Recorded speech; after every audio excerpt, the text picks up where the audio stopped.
Hey, hey, what Hey, up? What up? what's going on, cats? What Ty call. up? What you got in there? What Ty call? What's that? Got the Tikal hat. That's the Method Yeah. Man Oh, okay. brand. Oh, all right. I'm telling you, man, I'm not going out on this spring mix-a-lot thing. Spring ahead. I lose that hour I went out last night. Man. Yeah, I Oh, didn't even. no. Yeah, I woke up and I was like, "What the fuck? It's not. It's not 7 o'clock already, and sun's barely coming out outside." And then I Yeah. see a message, and it's like spring forward. All right, Yeah. I I like forgot. falling back, but spring forward, we're getting close, the warm weather. So I Yeah, like that. Oh, yeah. and just so for the people in the chat, I'm Nelly Nell. So people, I said hello to everybody, and they're like probably wondering who this is. It's me. Nah, Nelly Nell's people my don't. nickname. Nah, people know what's up. Look at Derek. He's on the Silver Screen Breakdowns channel, and he said, "Salute Hus Bogey and Nelly Hey, Nell." hey, So there Derek. we go. Hey, man. Yes, Minnesota sir. Marty in the house. What up, bro? My Marty Let's or see. the other Marty? Nope, that's Minnesota Marty. Minnesota Marty. Hey, you're cool too. I'm just saying, he's my blood brother Marty out in New Brunswick, Yeah, and Canada. Phil in the house. What up? What up? Oh, we got Sir Bongs in the house. What I like that up? name. Sir Pong's on. Oh yeah, and let's see. How am I 5 minutes late, but still early? had to clean the bong out, man. We might be here for a couple hours, so got to. Yeah, a cool minute, right? For these Oscars, they drag on. Yeah, but we got some cool footage to show you if this starts dragging on for us. Our man Nelly Nell going on location Out there in the field, yeah. Yeah, we got a bunch of cool videos to show you guys. We called it the pre-Oscar marathon. If you guys saw a few of the clips that we posted on TikTok, Instagram, Facebook, and yeah, one of the Oscars, yeah. That was freaking awesome. 8,500 steps. Oh, yeah. I think it was 8,500. We don't know. We have to watch the footage still, don't we? There we go. I am Ronald in the house. Ronald McDonald. What up? I wonder which Ronald he is. You know, they went through quite a few different Ronalds. Yeah, for sure. Which guy is? And let's see. We got Smiley over on the Silver Screen Breakdowns channel said, "Hi, my friend. What is up?" Hey, Smiley. And yeah, Derek said he commented on a few of those videos. Appreciate you, bro. Yeah, because we gotta, thanks, man. We're gonna start doing. I got to get more of the short form content going. We do a lot of long form, content with these podcasts, but yeah, we got to feed people's attention span. So appreciate you showing love. Hey, Devo with the 2 E's. Usually spelled with 1 E. Devo, the group, the band. Yeah. Mm-hmm. That's our man Devo out in New Mexico. Let's smoke it up, brother. You know where all these cats live, man. I have to get used to where they're from. I'm still new, so.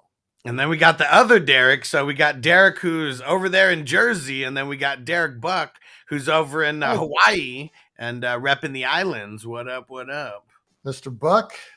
Yeah. So we're covered in all, almost all all time zones. We need your brother Marty to get on so he can give us that Eastern. No, he's on the Atlantic time zone.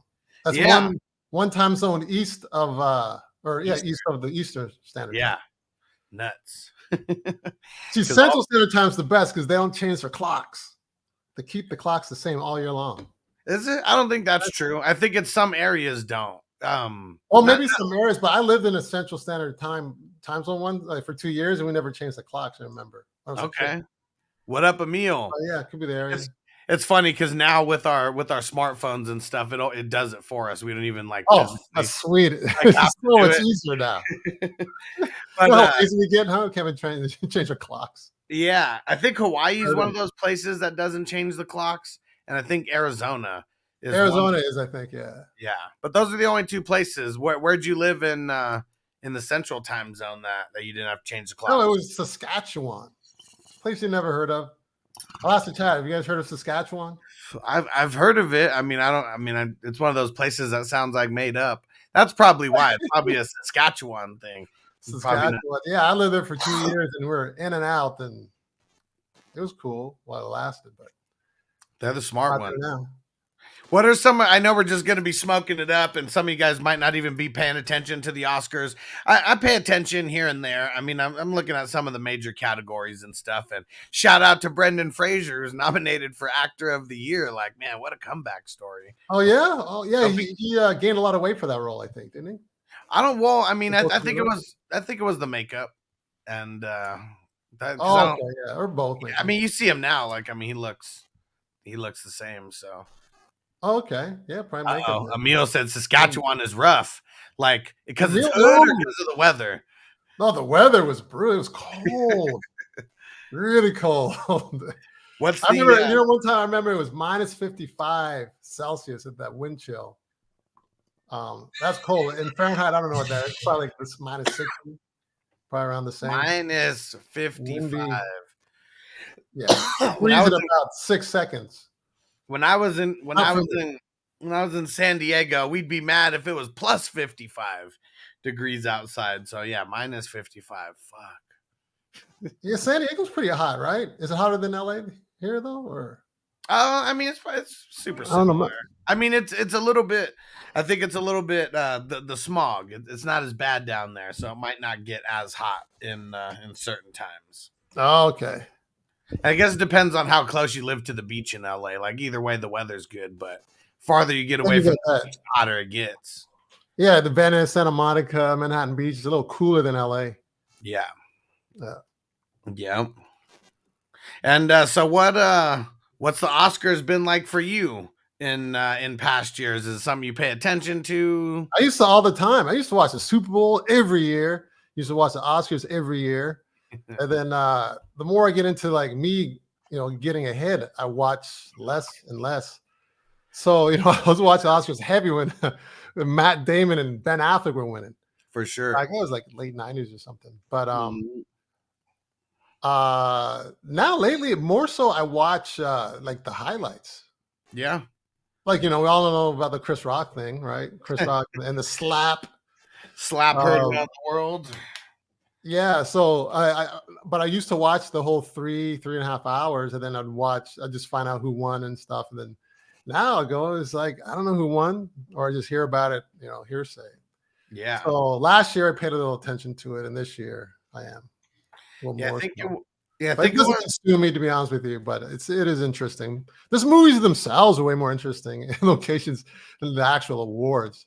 But it'll be fun to see what happens this year with the awards. There's always something going on, right? Yeah, definitely. I don't know if he's as good as last year's slap, but maybe this year's slap could be something even slappier. Yeah, for sure. And what up, Chaotic? She said, "Happy Oscar night." Yeah, Chaotic. Hey, Chaotic. What are some categories you're looking forward to tonight, Chaotic? Yeah. Yeah, the last one that I really remember watching was, I believe it was the 2019 one, but it was the one with Bohemian Rhapsody was one of the main ones, the Green Book. You mentioned the Green Book before, yeah. That one, A Star is Born with Bradley Cooper. And Black Panther. That was when Black Panther came out. And the Black Klansman, Spike Lee finally got his Director of the Year. That's rare for Spike too. Good for him. Yeah, best director in the film. And and the Black Klansman. You ever seen that movie? No, but I was talking about it with a buddy of mine. He said it was fantastic. Yeah, and it's Denzel Washington's son who's the leading role. Oh yeah, I remember that. Yeah, who's the other guys in it? I remember. Let me go check because I can't remember off the top of my head. What's his name? Not Let's see. Adam Driver, Topher Grace. If you say the name, I can bring it. I can look it up too, but since you got it in front of you. Yeah, let's see. Topher Grace, Jasper something. Ryan Eagold, Corey Hawkins, Paul Hauser, Ashley. They're not ringing bells. Yeah. Alec Baldwin. I heard it was good. I think he had a small role. Little cameo for Alec. What up, Alan? Yeah, he remembered some of them. He threw out Adam and Topher. Yeah, that was a good that was just a good movie. And he's been in Ballers was my first exposure to Denzel Washington's son. What the hell is his name again? John David Washington. And he was in Ballers with The Rock, and he was one of the flashy wide receivers. And then this was one of the big movies that he did. Oh, okay. Hey, there we go. Marty in the house. What up, bro? Beamer Marty. That's my blood brother right there. Yeah. Let's smoke it up, Marty. One of these days he'll show his face so you guys can see what it looks like. I know what it looks like, but you guys don't. Yeah, or at least put your face on the avatar or something there, Marty. Let's see. So Alan put in a couple predictions here. So he said for the movie, everything. Yeah, what is it? Everything is everywhere, and something else goes on. The actor Austin Butler. Who was that? Which one was he in? Was that the dude from Elvis? And then actress, yeah, supporting actor or Yeo. Yeah. Oh, what was that? Is that from the Everything Is Everywhere? And then supporting actor. So I'm not. How do you pronounce his name? Ki Hu Kwan, but it's the dude, the Asian dude from the Goonies and from I saw that Indiana Jones. Like, yeah, he made a big comeback. Yeah, he took like a 20-year absence or something like that, didn't he? Yeah, I mean him and Brendan Fraser. I mean they kind of off the map, both those guys for a long time. And yeah, let's see. And then for best supporting actress, Carrie Condon. Man, Alan's all over this. He's got all his predictions in here, so we can go back to it. Cinematography, all quiet western, front costume, Elvis, directing, everything everywhere. The documentary short, elephant film, editing, Top Gun. Okay, I saw Top Gun. That's one of the ones I saw. Yeah, and that was good too. Yeah, never saw it. What do you guys think of Top Gun? I mean, I thought it was gonna win. Yeah, I mean, who did? I'm surprised it's even nominated. It was good. Don't get me wrong, but there's 10 movies. Movies aren't usually nominated like that. What's that? There's 10 movies nominated for Best Picture. That's a lot. But I think maybe I thought it was 5. No, it's 10. Well, is it always 10 though? I don't think so. Yeah, right. It's usually less. Yeah, 5, I think.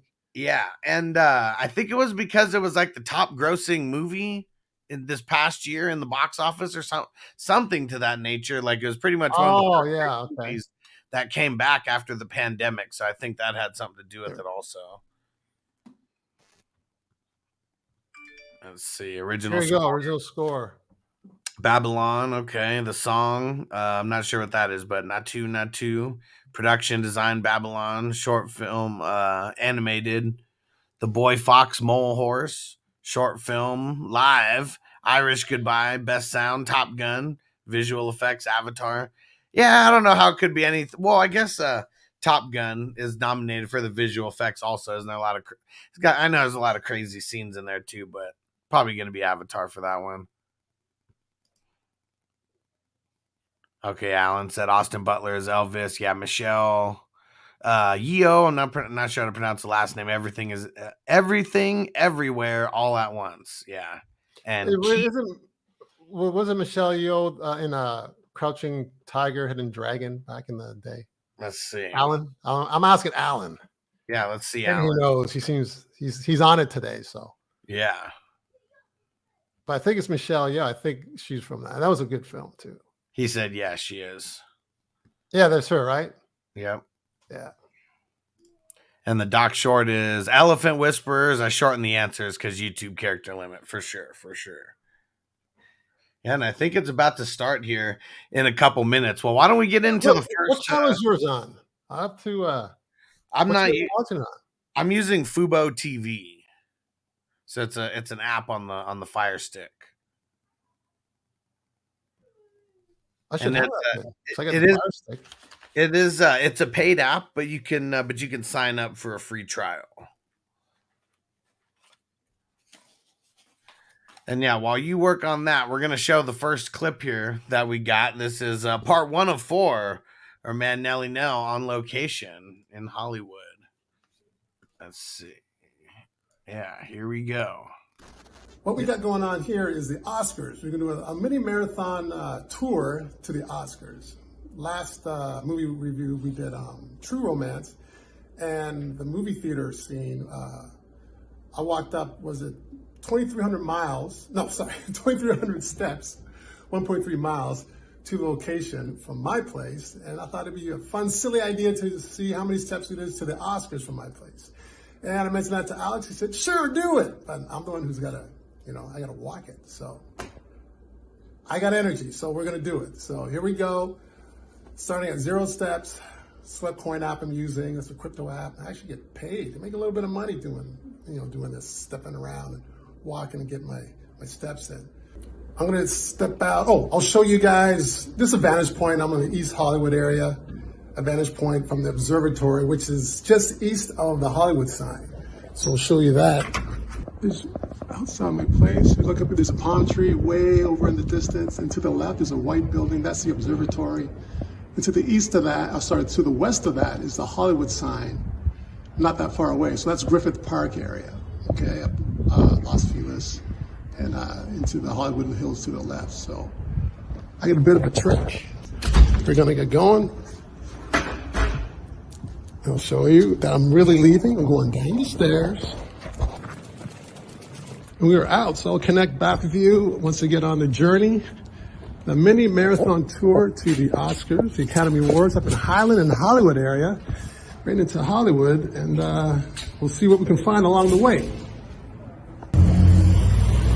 Okay, I'm at the corner of Melrose Avenue and Van Ness. I've been walking down westward on Melrose, and it's been 30 minutes.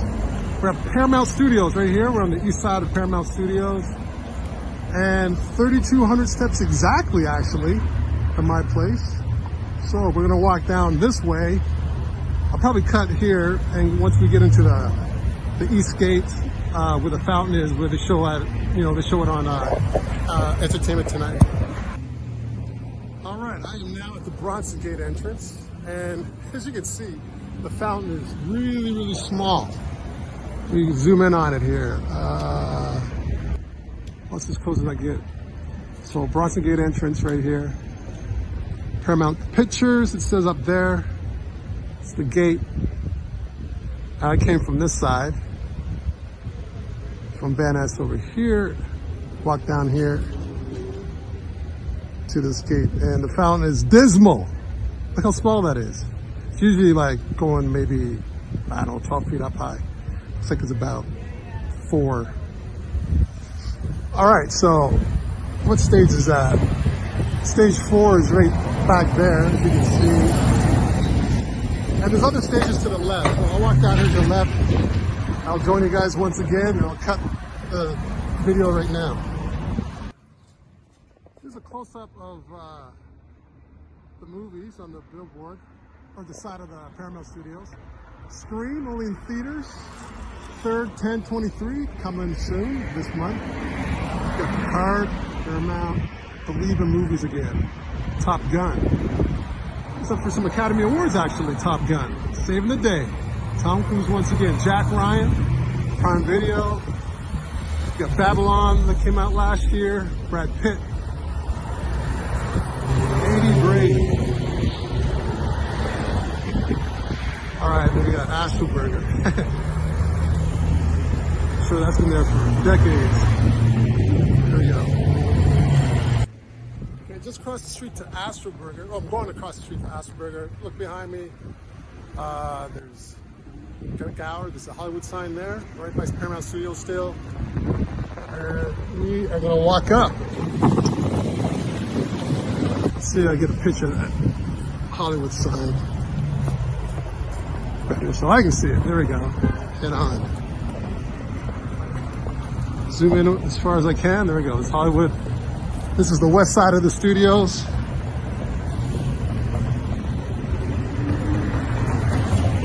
And I'm going to be walking straight up there, going north towards Hollywood.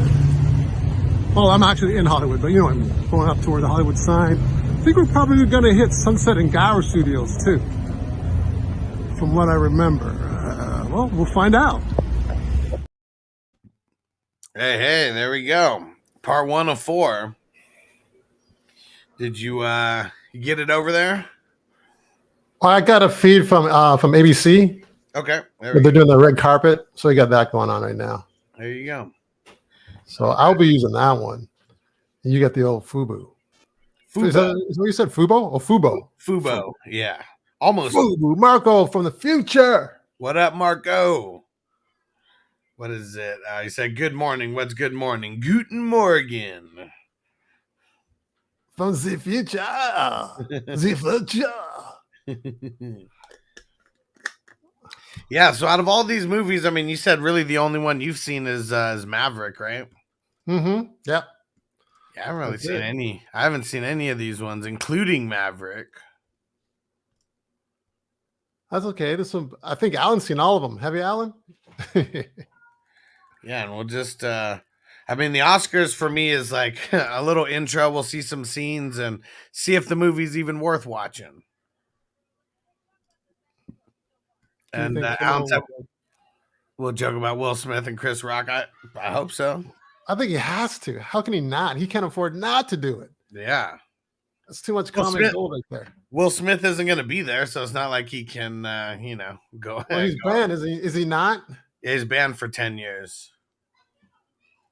He's going to come back. I still think the whole thing was planned. I don't know. It just seems. Well, I thought at first I thought it was, and then it looked like it wasn't. And I thought, okay, maybe it was. I'm going back and forth. Yeah. I think it probably wasn't, but I would have put it past him that it was. Yeah, like I mean, yes and no answer for one yes or no question. But how convenient that Chris Rock also came out with his comedy special this year, right on time, right around now, huh? Yeah. See, that's the thing. Good point on that. I thought about that too. It's too much of a coincidence. Too much.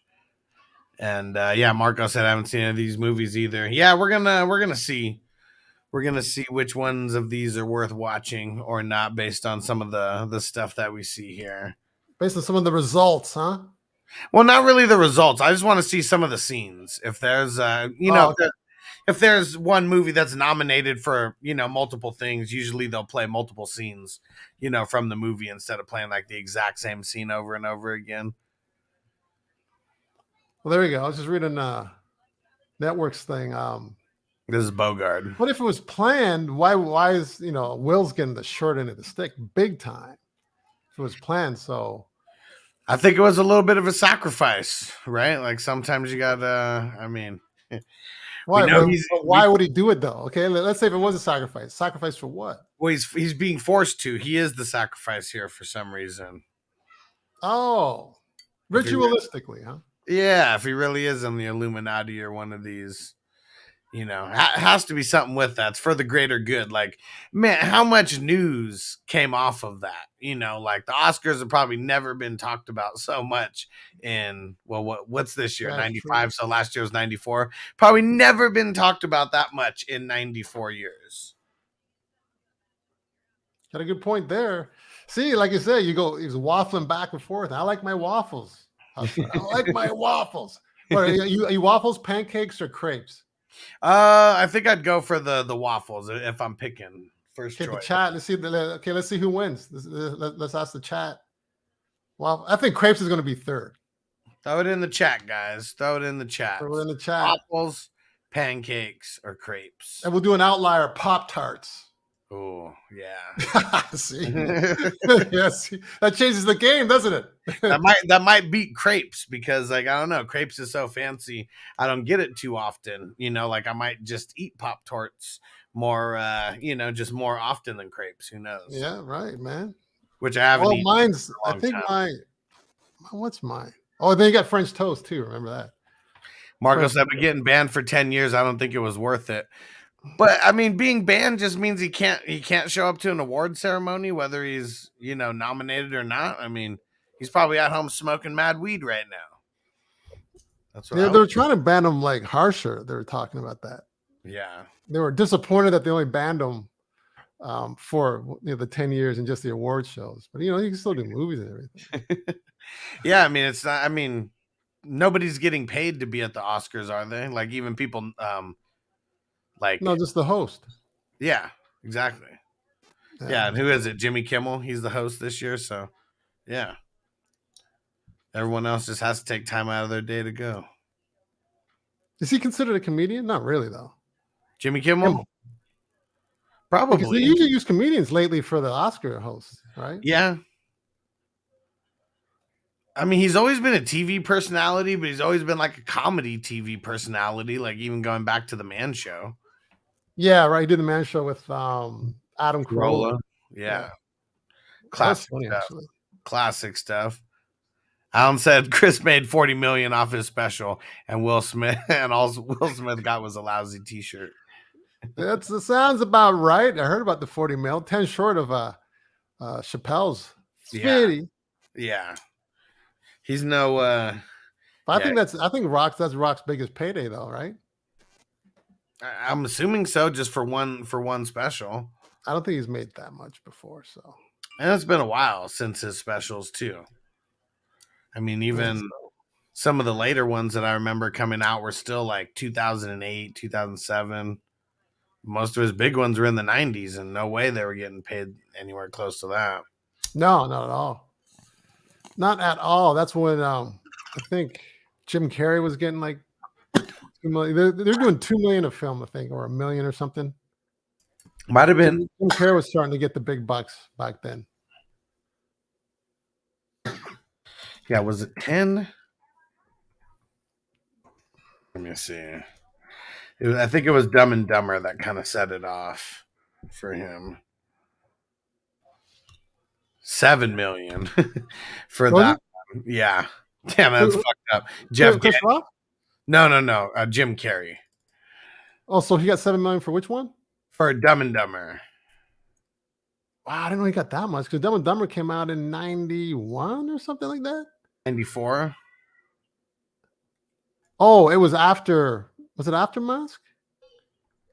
So there was like 3 of them that all came out like at the same time. It was Dumb and Dumber, The Mask, and can't remember, something else came out in 94. Dumb and Dumber, The Mask, and Liar Liar. No, Liar Liar came out in 97, I think. Yeah. Oh, and it was the Cable Guy. That's what he got paid $20 million for. I knew one of these movies. Hey, you know what? I just watched that like 3 days ago because it came up my feed for free on YouTube. I just watched the Cable Guy with Matthew Broderick. Yeah. Oh man. Yeah. I'll do a quick review right now. It was hilarious. That movie's crazy. I mean, I watched it again recently also, and but oh man, just such a crazy character. Yeah, I mean it's actually a surreal character. Yeah. Like you can't imagine like someone really being like that, like a Cable Guy really being like that. But you know, if anyone's gonna pull off, it was Jim Carrey. That was when he was man, that guy. That's when he was taking off back then. For sure. The Cable Guy, Liar Liar, and yeah, that was his heyday right there. Coming up. Huh, dang it! Now I'm trying to find this. I had the pre-show on for the Oscars, but now I know mine just stopped actually, so I think they're probably doing the show. There we go. Yeah. All right, got it pulled up. And yeah, Bogart said Jimmy's a stand-up comedian originally. Yeah, makes sense. What up, Tino? All right, Alan said name as many Jim Carrey movies as you can in 15 seconds. All right, hold on. Oh, we're gonna time it for real? No, I guess not, because I need more. But let's see. You're not gonna do it? I need more than 15 seconds. But let's see. So, man, Alan's hardcore. Ace Ventura 2, The Mask, Dumb and Dumber, Me, Myself, Thelma and Louise. Is that him? Thelma and Louise? Cable Guy. I don't think he was in Thelma and Louise. Okay, Liar Liar. 23, the Sonic movie, the Sonic 2 movie. Ace Ventura 2. There we go. Well, that was 10. Let's see. Oh, and Marco said Liar Liar. Myself and Irene. That's what I was thinking of. Yeah. Yeah, I said that one early. That was a funny one. Classic stuff. Marco's got it going on. Hey, Juggernaut. What's up? It's my boy, Charles Stone. He came up with all that stuff. Alan, I know that, right? Yeah. Wasabi. Alan, how many did you get in the 15 seconds? More or less? All right, here goes Jimmy.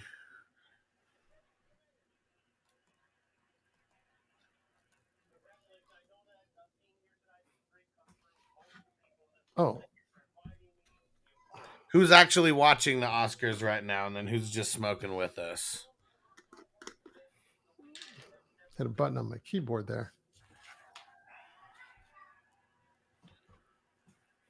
What you looking at there, Hustler? No, I'm asking just everyone who's actually watching the Oscars, and then who's just here smoking with us.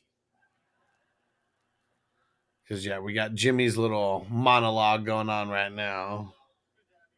And Tina said, who is Oscar? Oscar the Grouch. Oh yeah, the Sesame Street. I remember I always wondered what it looked like in his trash can. Why Yeah. don't they show the interior of his home, right?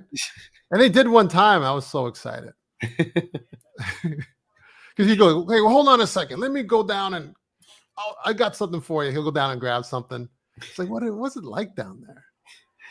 Dave Chappelle, when he actually talked about it, I mean, that shit was funny because it's true, man. He Why did? are you He such talked a about that? grouch? I'm the poorest motherfucker on Sesame Street. Why do you think I live in a trash can?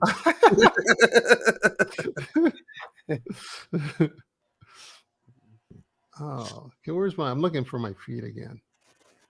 Full show, Oscars. How's this one?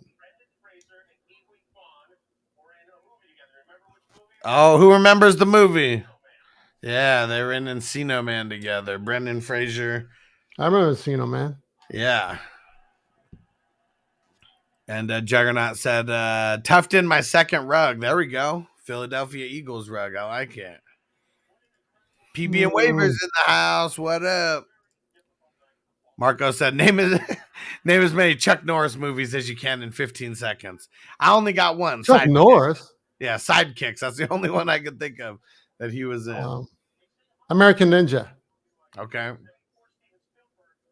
That's one, huh? I don't know. I bet you're right. I'm guessing on that one. I don't know. I'm lost on Chuck Norris movies. Yeah. I used to see him in, what was it called? The Ranger or something like that? It's some TV show. Walker, Texas Ranger. Yeah. I know him from that. Yeah. Tina said Chuck Norris can gargle peanut butter. How do you measure a year? There's a rattling off some of the nominees here. I don't know what category it is. I just tuned in. Stranger at the Gate. How about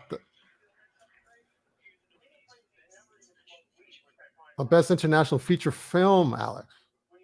Okay. The Western Front, Germany.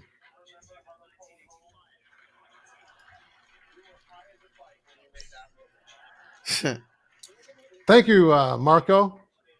American Ninja, Michael Dudikoff. There we go. Missing in Action 1, 2, and 3.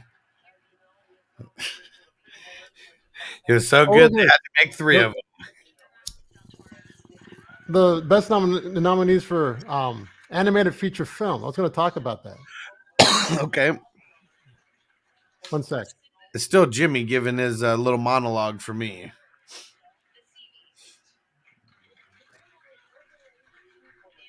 Alan said, I've seen more Chuck Norris infomercials than movies. I know, right?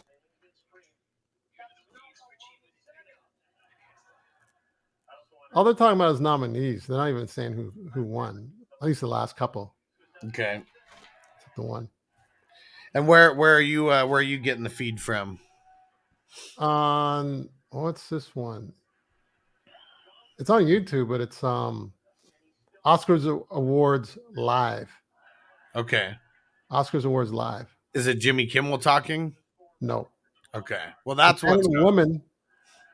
That's what's going on right now. It's Jimmy Kimmel giving his monologue in the beginning.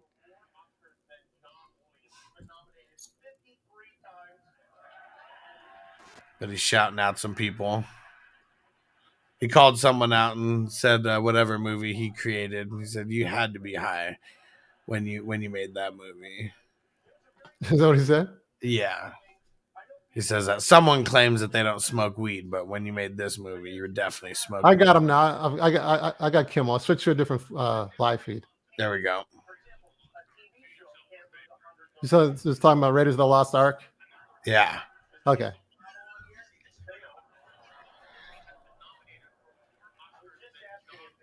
He's And all this over. one I'm on is I don't know, some guy named Mark F.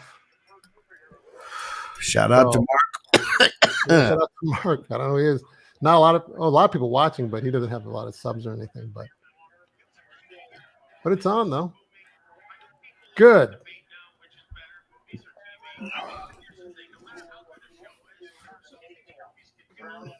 Yeah, he's just shouting out a bunch of different people right now is what he's doing.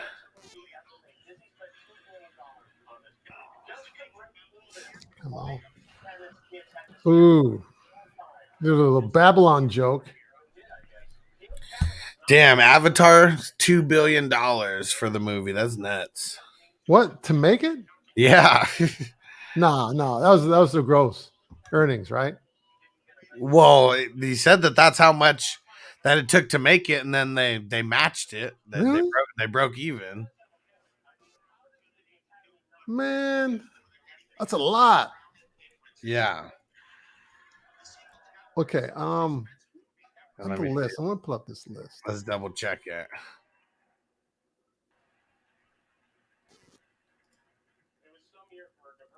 So I was going through the list of the nominees, right?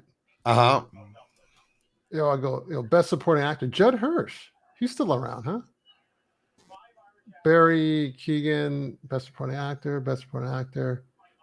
The best animated short film, My Year of Dicks. That's what I said. I was like, animated short film, My Year of Dicks. That title kind of threw me off. Let me see. Ice Merchants. And Ostrich told me the world is fake, and I think I be something. The Boy, the Mole, the Fox, and the Horse. The Horse. Oh, I almost said house. The Flying Sailor. Those are all the best animated short films. Okay, so it was something from Variety magazine where it said Avatar needed to cross $2 billion to turn a profit, is what James Cameron said. Oh, okay. So that's essentially saying that their budget was $2 million. $2 billion. Oh, $2 billion. Yeah. Yeah. $2 billion. Yeah, because when I actually Googled it, it says it said 250 million, but then according to other reports, said the movie could have cost as much as 350 to 400 million. So I don't know. There's all these conflicting things. I wonder if it's like the allure of James Cameron and just like, him adding an extra zero on somehow. Oh, so the budget was maybe around 400 million then of the cost. Maybe. That sounds more accurate to me. Yeah. All right. Hey, Bogart Scott Free's in the building. He's in the house, Bogart. Yeah, man. Hey. What's up, Bogey? Hey, how you good brothers doing? We're doing well, good. man. We're holding it down for the Oscars. I think James Cameron's joint did cost like $1 billion, the first one, and then like upwards of another $1 billion or $2 billion even total for both movies.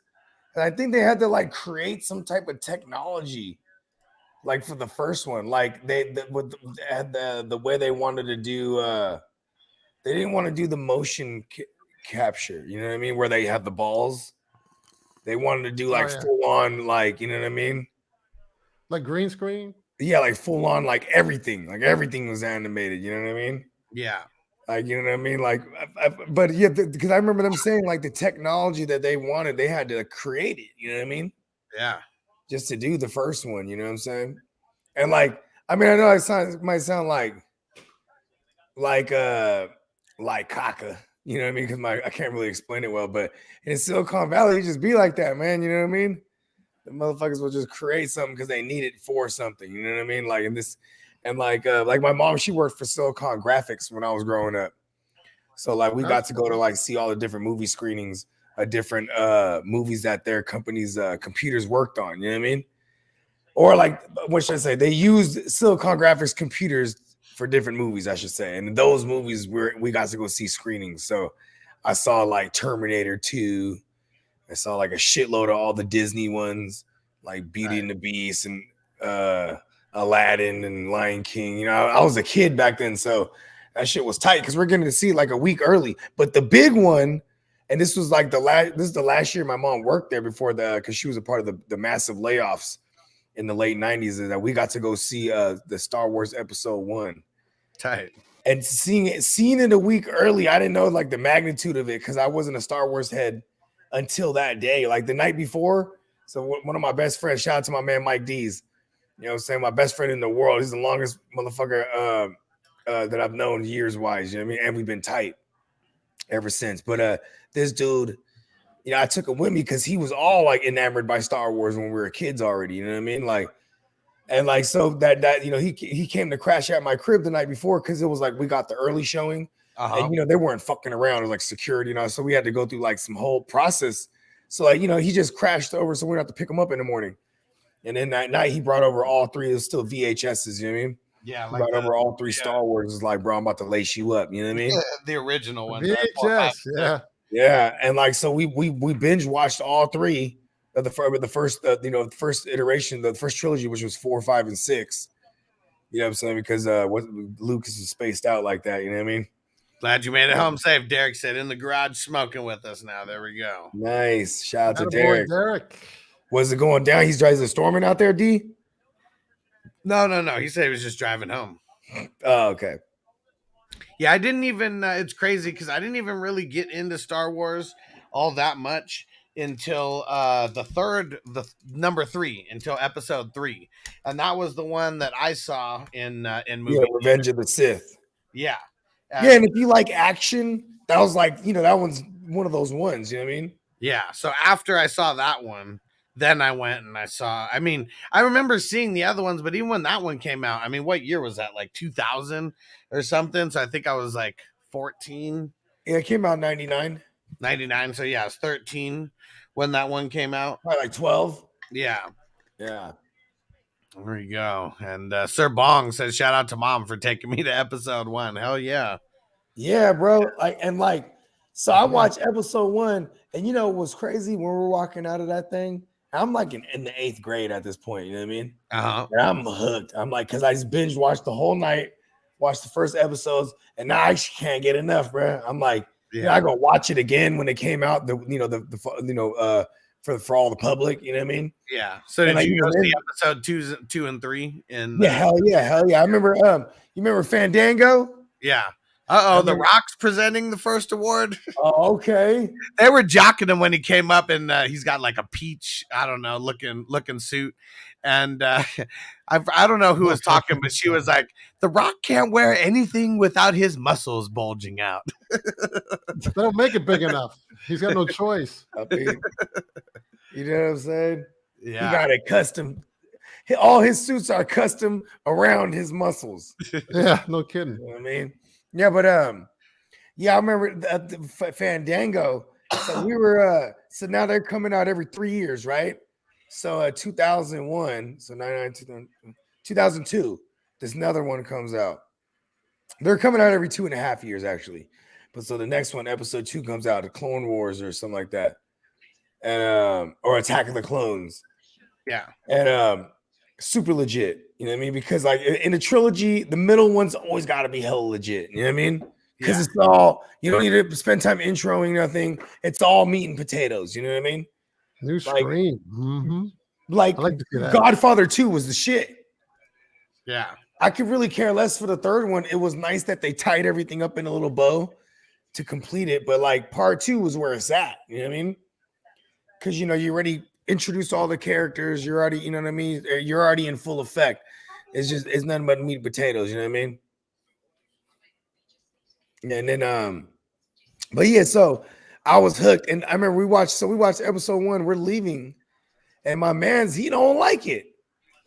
I know. He's like, we got our first category up too right now. It's the animated. It's an animated category. The animated features. I haven't seen any of these. We haven't seen any of these movies, but Alan said that Pinocchio, he chooses Pinocchio for this. Hey, you know who did Pinocchio's voice? Who's that? I think it was Pauly Shore, wasn't it? Somebody look that up. Because I remember I saw him on a podcast. He was like, yeah. He's like, he's like, I'm not gay, but I made him gay. You know what I mean? No, well, not I mean this version. Yeah, this version it's a kid, Gregory Mann. Okay. Oh, it's a serious one. And I wonder if The Rock's so busy that he made him do it. He made him do it first. Yep, Pinocchio won it. You were right, Alan. And Stevie B in the house. Shout out to Dynasty Life Fantasy Football. What up? What up? What up? So Alan is batting 1,000 right now, is he? Yeah, so far. Good job, Alan. First up, anime feature chose Pinocchio. He slam dunked it. I just want to say, man, anyone predicting it, I raise an eyebrow. Well, you think he has this thing is already? It was recorded already. You can go up. You can probably find the results online somewhere. You know what I mean? What do you mean? This is live right now. This is live. Live for real? Yeah. Bogey, come on. I thought they do these pre-recorded. No. Okay. Well, bravo. Look at that. You hit it twice. 100% hit rate so far. And shout out to everyone showing love on the Silver Screen Breakdowns channel. And are they awesome. Like and subscribe, guys. Let's see if we can hit 80 today. Yeah. And this will help get the watch time up as well, because we got to hit certain watch times before we can get monetized over there. The subs get to 80, then we go 90, then 100, then 1,000. We'll take this giant leap. Sir Bong says Disney Plus has all the Star Wars in the timeline order. Well, yeah, I mean you can. Just from like 1st to 6th, right? Or there's 9. There's 9 on the. There's 9. There's 3 trilogies and there's 9 episodes, right, in order. And do they count the Han Solo one as one as well now? No, well then there's Solo and there's Rogue One. Okay. Is that the one with what's the he's the British actor. What the hell's his name? I can't lie, but that really narrows it down. Well, he's like the black British actor. Idris Elba? No, damn it. Which Star Wars was it? What was the The Last Jedi, I think. Yeah, John Boyega. That's who I'm thinking of. That's not Rogue One. That's episode 9. Last Jedi.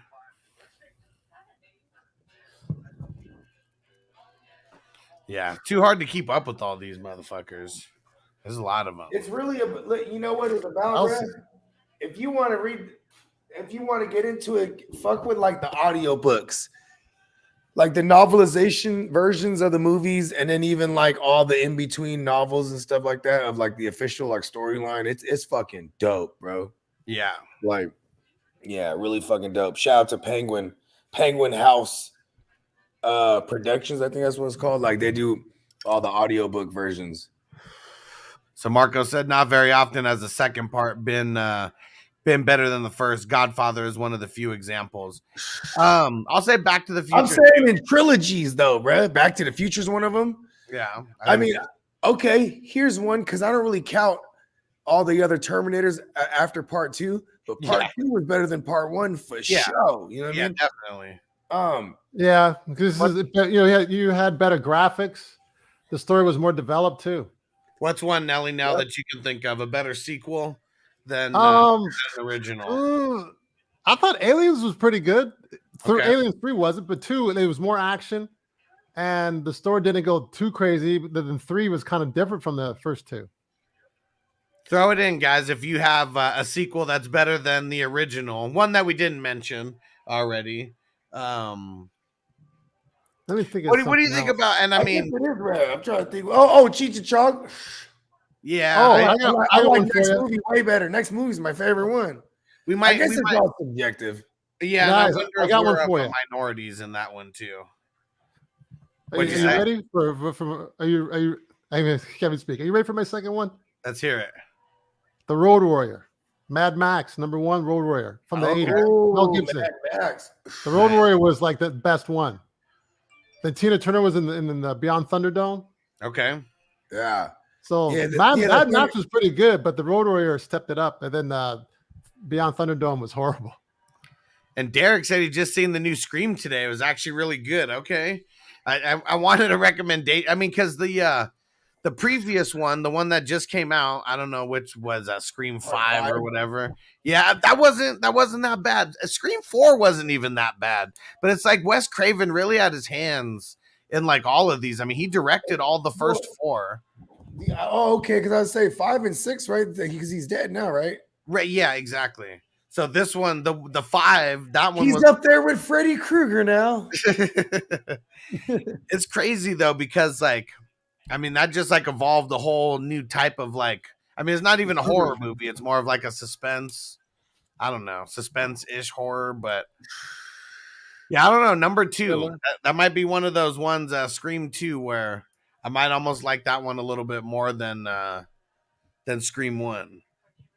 I like part 2. It's pretty good. What about Halloween though? Halloween's they were pretty good. The second one's pretty good. I mean, the second one had nothing to do with Michael Myers. It was about like the jack-o'-lantern mask the kids were wearing. They would put it on. Right. Well, no. Number 2, like the first one was like Halloween. Then there was Halloween. There was Halloween part 2 that had nothing to do with Michael Myers. Him. Well, no, I thought it did because that was the one where she was in like the hospital. Like it was like literally like. Is it part 3? Is the one I'm talking about? Check me out. Yeah, it's number 3 that you're thinking. Now I'm confused. Are you sure? Yeah, number 2 is like literally a continuation. Like number 1 ends with him getting shot, and number 2 picks up like literally from that exact same spot, and it's her going to like the hospital. Okay.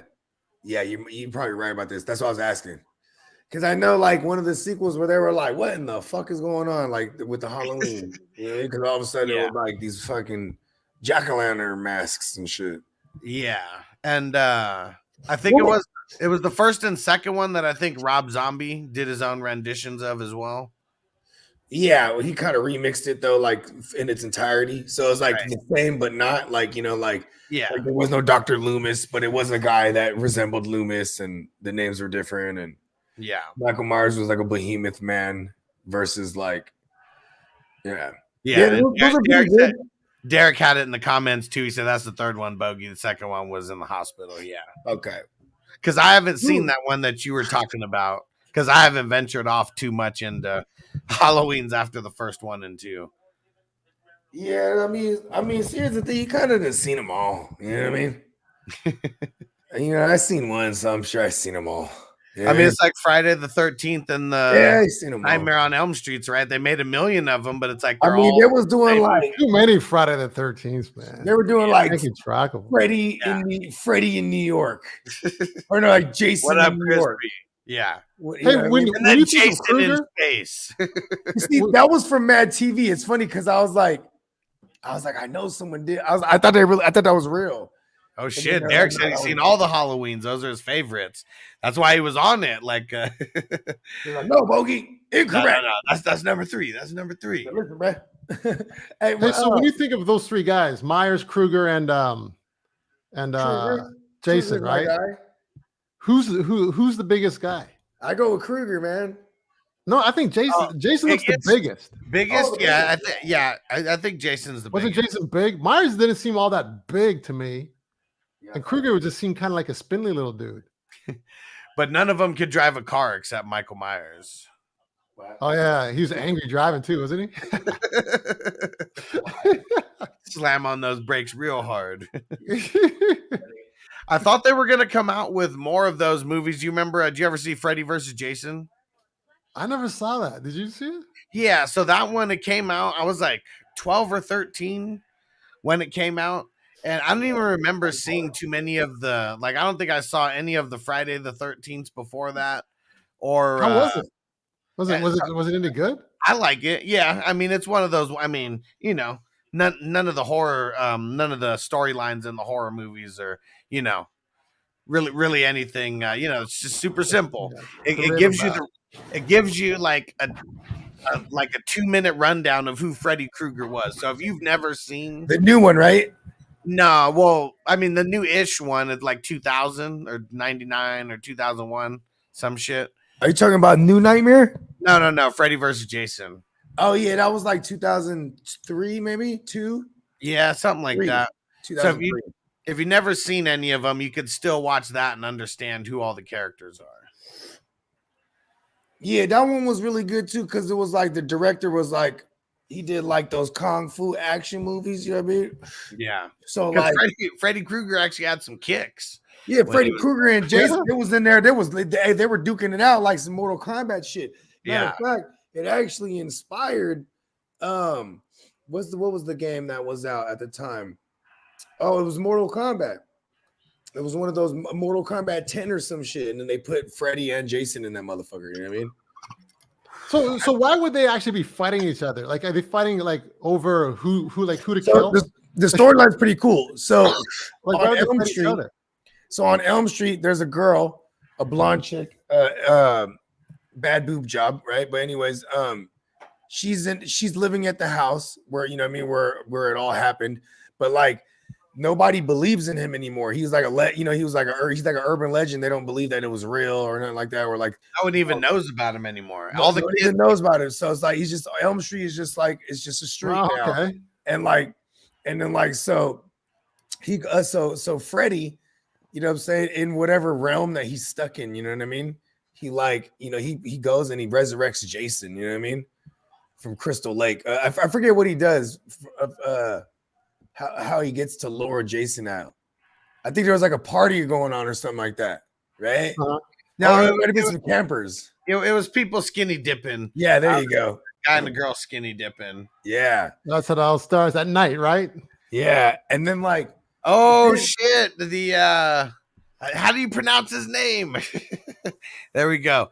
Ki Hu Kwan, the dude from the Goonies and from He got it, huh? Yeah, he won it. He got it right again. Alan, you're good, man. And You're that was too just- good. I think everyone wanted him to win with his like 30-year hiatus or 20-year hiatus. did he do a role where he wasn't doing like broken English? I haven't seen the movie. Oh yeah, that's right. Good for him. And the OJ said, I'm rooting for Hugh Janus. Hugh Janus. And Tina said, thank you, Jason, for saving the children. Yeah. Oh, Let's listen to his speech if he can get through without crying.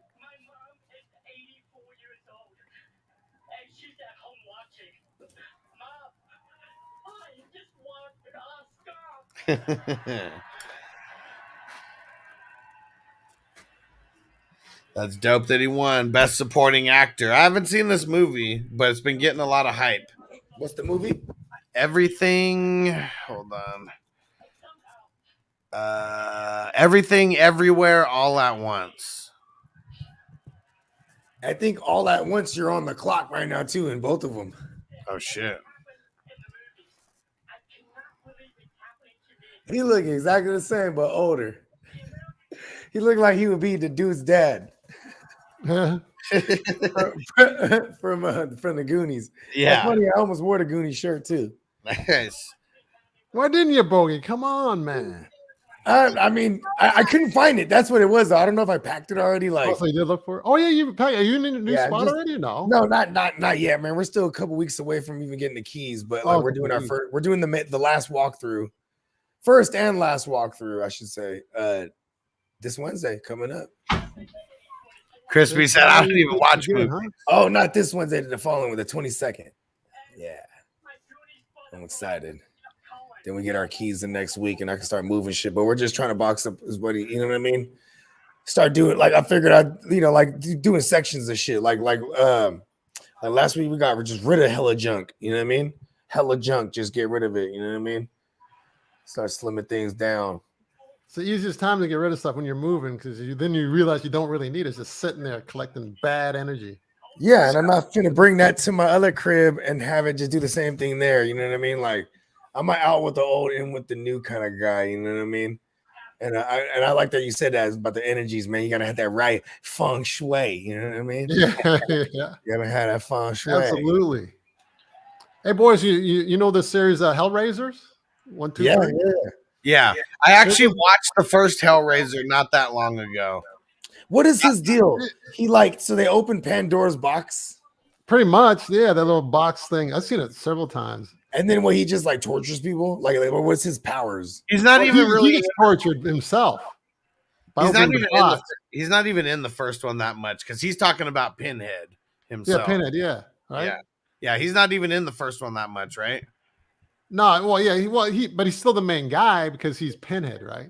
Yeah. But the second one, is a little more. I saw the second one in the theater where the woman she was getting skin for that guy. Or she had her skin was falling off. Should he get more skin? Whoa. That one was pretty good. And the third one was horrible. I mean, I don't know. I never got into the Pinheads. You know, what was really dope to me was the Chucky series, bro. And then I love how it spawned. Like, I mean, I haven't watched any of the movies outside of part 3, but the series that came out was super legit. And because this is why I like Freddy too, though. Because Freddy and Chucky, they're just hilarious too, though. You know what I mean? They're not really scary to me. Like when I was a kid, I just think that shit was funny. And we would just,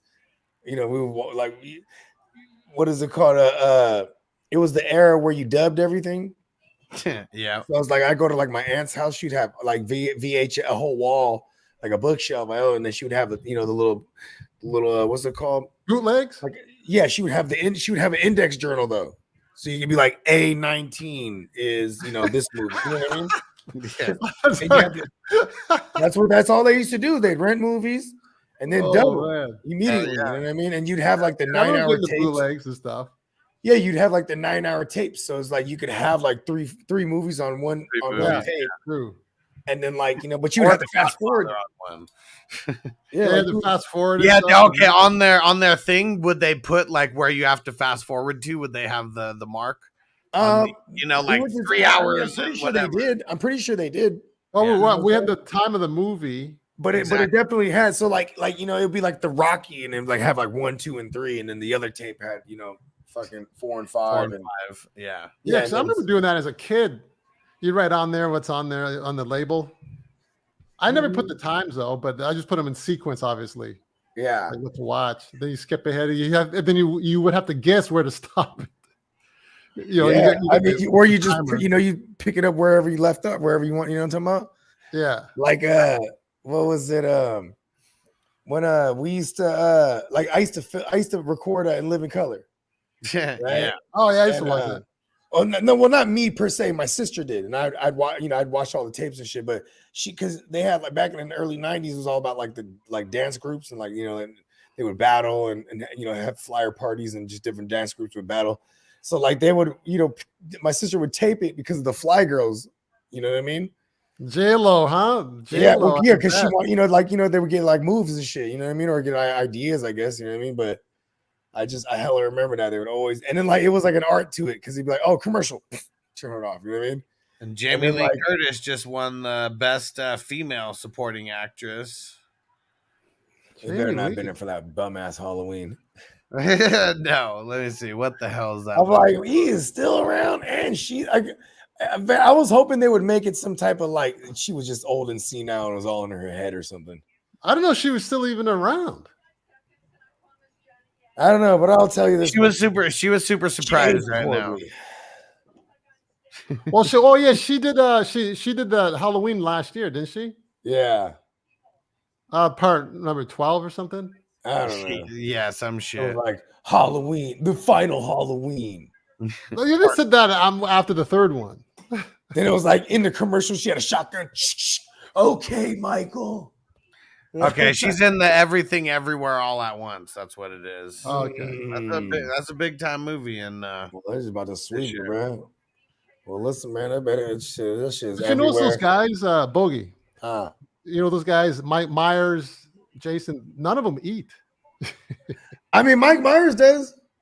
They don't eat anything. Yeah, he does. They're pretty much eating the people, right? No. So look at this. That's feeding their hunger. He goes back. So they go. Hungry to Michael's kill. been here. So this is part one. And Dr. Loomis like, Michael's been here. She's like, how do you know?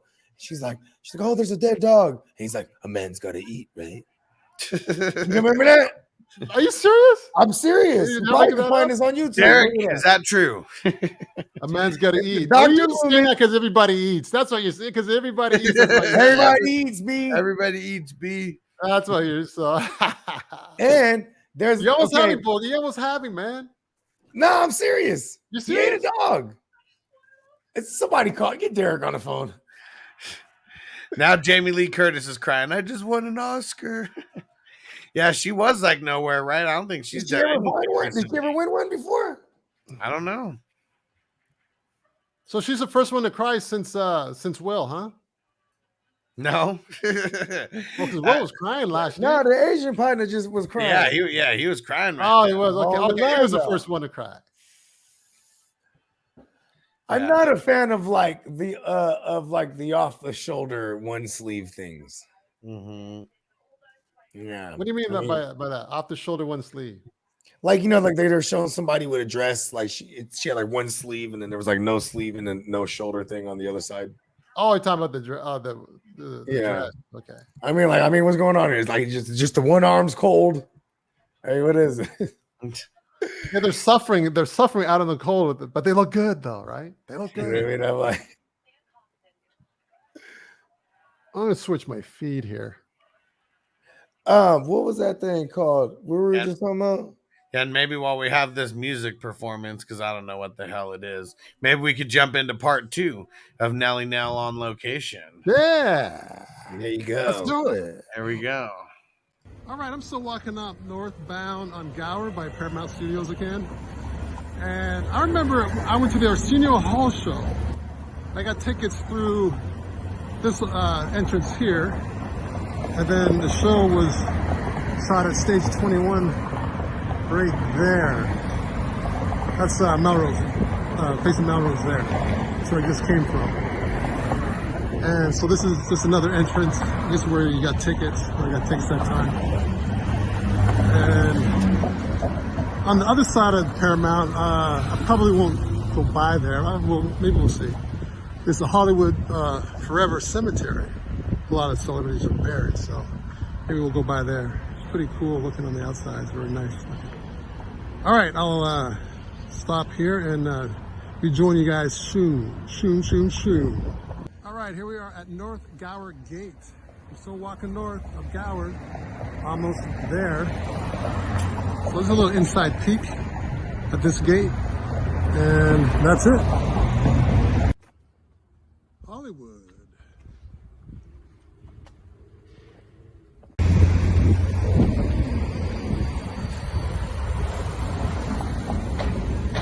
Gower, Santa Monica. So I'm still heading north towards Sunset Boulevard and Hollywood Boulevard.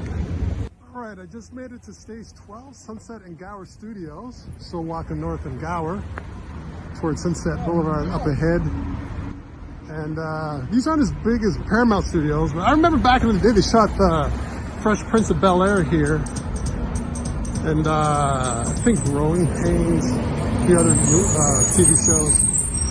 But this is Sunset and Gower Studios, looking northbound towards Sunset Boulevard. I'm finally at the north end of Sunset and Gower Studios. This is one of the entrances anyway. And then this is going in the direction of Sunset Boulevard right there. See the sign? See if we can zoom in a little. And that is Sunset. And the Hollywood sign is behind this tree. It's being blocked. Great. But across the street, and this establishment that a lot of people have heard of, I will be there in about 2 minutes. Roscoe's Chicken and Waffles right there. Now you see that in a lot of TV shows mentioned in films and whatnot. There's 3 of them, I think, maybe 4 of them in town. And this is the one on Gower and Sunset. People sit there and wait. There's usually a lineup to get in, but pretty slow this afternoon. But that's Roscoe's Chicken and Waffles. So now we're gonna go back down to Sunset and go to Vine, west on Vine, and then we'll go up there. So we're getting pretty much in the center of Hollywood now. Sunset and Gower right there, walking west still. This is Denny's. It's called the Gower Gulch. Some old Western looking like building from the 1800s or something, looks like. So going down, facing westward, down Sunset Boulevard here. There's the Palladium. It's a famous venue as well for concerts. I've been to one concert there. Now this black building, once again, when I was doing the location of True Romance, where they go into the Safari Inn, that is CNN building. But I was on the west side of it. I'm on the east side of it right now, facing west. That's the CNN building. And for True Romance, they shot from the other side, where they turned into the Safari Inn. So that's where we're at. And right before the CNN building is Vine Street. So we're gonna walk towards Vine and go up there to Hollywood Boulevard. I am now at Sunset and Vine. So we're gonna stop at Vine here and walk up North Vine towards Hollywood Boulevard, which is the next major street. There we go. Don't see the sign, but the Hollywood sign's a little to the right. Yeah, I heard that music, the Fresh Prince of Bel-Air music. You dubbed that in. Nice. I like that. Hell yeah. And Minnesota Marty in the house. What up? What up? Hey, Marty. What up, Marty? And Marco said Jamie Lee Curtis won the Oscar. Who are the other options? It was Angela Bassett. Oh, for Wakanda Forever, right? Yeah. Oh, she got shafted. Yeah, she did. That's what they're gonna say, yeah. For Jamie Lee. And let me see. They're gonna say they gave it to the white woman. Well, I don't think Jamie Lee's ever got one. Has she ever won an Oscar? I don't know. I don't know. You know what, Boogie? I read just last week that there was British awards. Not one ethnic actor won anything. Wow. Dang. That's what I read. That's Anglo-Saxon country right there. We're the original whites. England, London. Yeah, London. El Chap.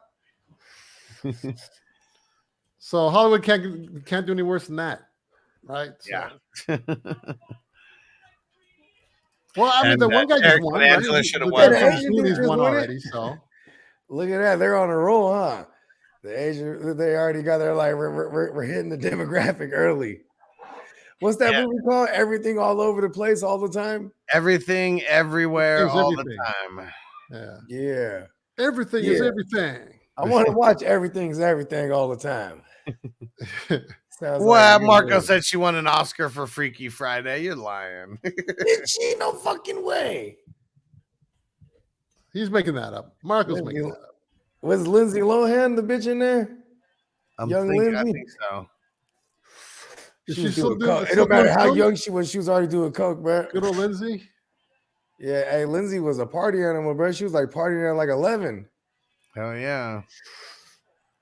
That's crazy. Oh, that's like, you know what I'm saying? Like the dark side of Hollywood. Yeah, she definitely didn't win any awards for Freaky Friday, not at the Academy. And Marty said, what did I miss? We the dude from the Goonies. I keep forgetting how to pronounce his name, but Mark Kwan. Kwan, yeah. He won Best Supporting Actor. Jamie Lee, Best Female Supporting Actor. Yeah, and what the hell is this Tar movie all about? Tar? Yeah, they're showing it right now. It's I don't know. I tried something new. I dipped this Brit into a Gatorade and it tasted amazing. No, man, you're goofy. Is that a commercial?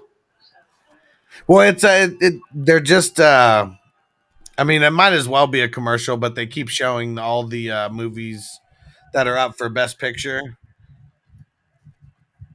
Yeah, because that's gonna be the final one. Yeah, you have a better feed than I do, man. Yeah, and he was from Indiana Jones. Yeah, Dr. Jones, you cheat, Dr. Jones. That's right. I forgot he was in there too. That's probably like the best scene when they're playing poker. That's just fucking hilarious.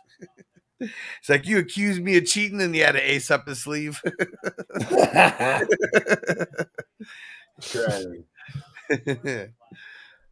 Such a fucking classic scene. And that's really why, I mean, that was number 2 in the Indiana Jones series, and I think that one was better than number 1. Yeah, well, what was the first one? Raiders of the Lost Ark? I believe so, yeah. Right? Yeah. Indiana Jones, and then they came out with the third one, right? Shit, yeah, I think they're up to like 4. Because the third one was The Last Crusade. That was the one with Sean Connery. So that was still from back then. And then I don't know what the fuck was up with the fourth one or whatever. I don't know. The aliens something. I don't even know what it's called. They kind of petered out. I mean, I remember the second one was good. After that, people weren't that people weren't that interested. Indiana Jones and the Kingdom of the Crystal Skull. Didn't they have the Crystal Skull and the Mummy? Oh, the Mummy's one. You think the Mummy 2 is better than number 1? I think it might have been. I bet the Scorpion King was better than the other ones. I think so. Yeah, but the Scorpion King wasn't. It was like the part 3.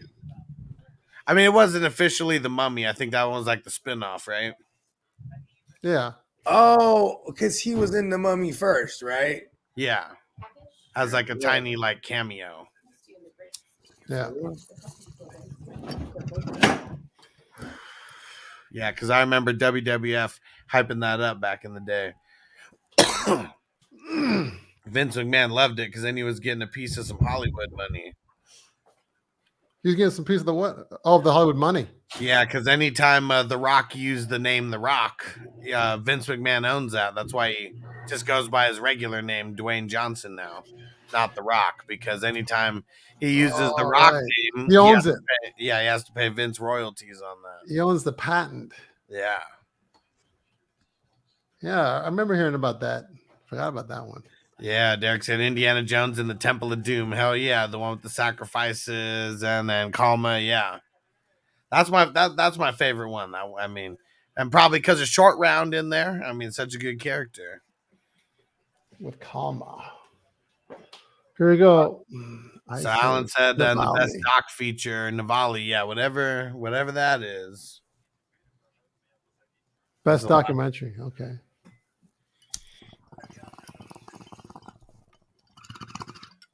Did not see a documentary this year. Navalny got it right, Alan. Alan's on a roll. What the hell is this one about? Was Alan saying that he got it right, or that's what he's picking? That's what he guessed. Yeah. Okay. I don't watch too many documentaries, so I don't really know anything about documentaries. Yeah, no idea what this is like. I don't know.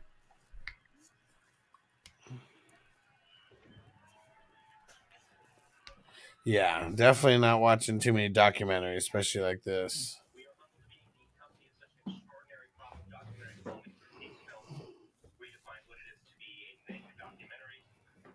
Where are we at now in the feed? Because your feed's different from mine. Derek said that was my favorite one too. Hell yeah! Then now it's the guys who won giving their speech.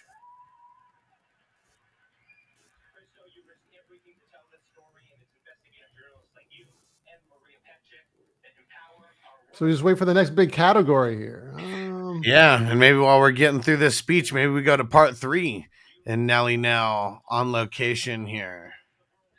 There we go. All right, I finally got to Hollywood and Vine. There's Vine right there. There is Hollywood Boulevard. But he's walking across the street now.